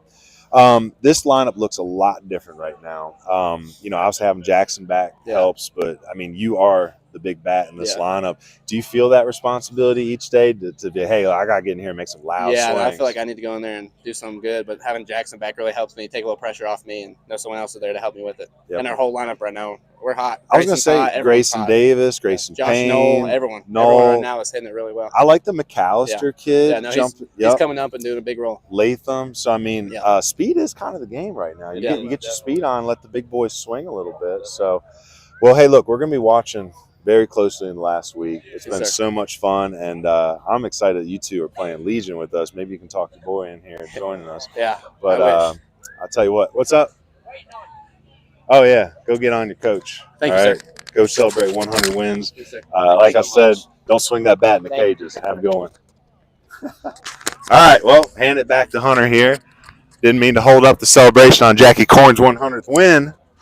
Well, that's going to wrap things up for this evening's rendition of Baseball University's WNC Scout Streaming Series. Thank you again to all our sponsors: Meineke, Bloom Patch Farms, Comfort Keepers, American Legion Post 70, Nova X Kinetics, BF Stepp Electrical, Hale Tax Solutions, Goodicedtea, House of Power, Peak Performance Vault, Ion Outdoors, Shad McMahon State Farm Insurance, Granning Landscapes Incorporated, Hauling Solutions and Grading, Burlett Painting, Camwood Bats, and Next Level Baseball. For the best coverage and content of Western North Carolina baseball, visit our Patreon at patreon.com/bbuniversitywNC. Here you'll find conference previews, preseason and playoff predictions, power rankings, players of the week, podcasts, highlight films, and much more. Membership start at only $1, and all the money raised stays here in WNC. Support Mountain Baseball. Stay connected on social media with Baseball University at the Blue Ridge. Like and subscribe on YouTube at youtube.com/@BBUniversityWNC. Like us on Facebook at Baseball University of the Blue Ridge. Follow us on X and Instagram at BBUniversityWNC. Check out our website at baseballu.org. And that is going to wrap things up from West Henderson High School. Any final thoughts? Oh, where's the mics? Oh, final thoughts? Man, gotta love mountain baseball, baby. West Henderson gets the win. Final score 7-1 for Hunter Street and Ryan Cook. I'm Connie Costanzo. Have a wonderful Thursday night. Have a better Friday, everybody. Thanks for joining us, and we'll talk to you again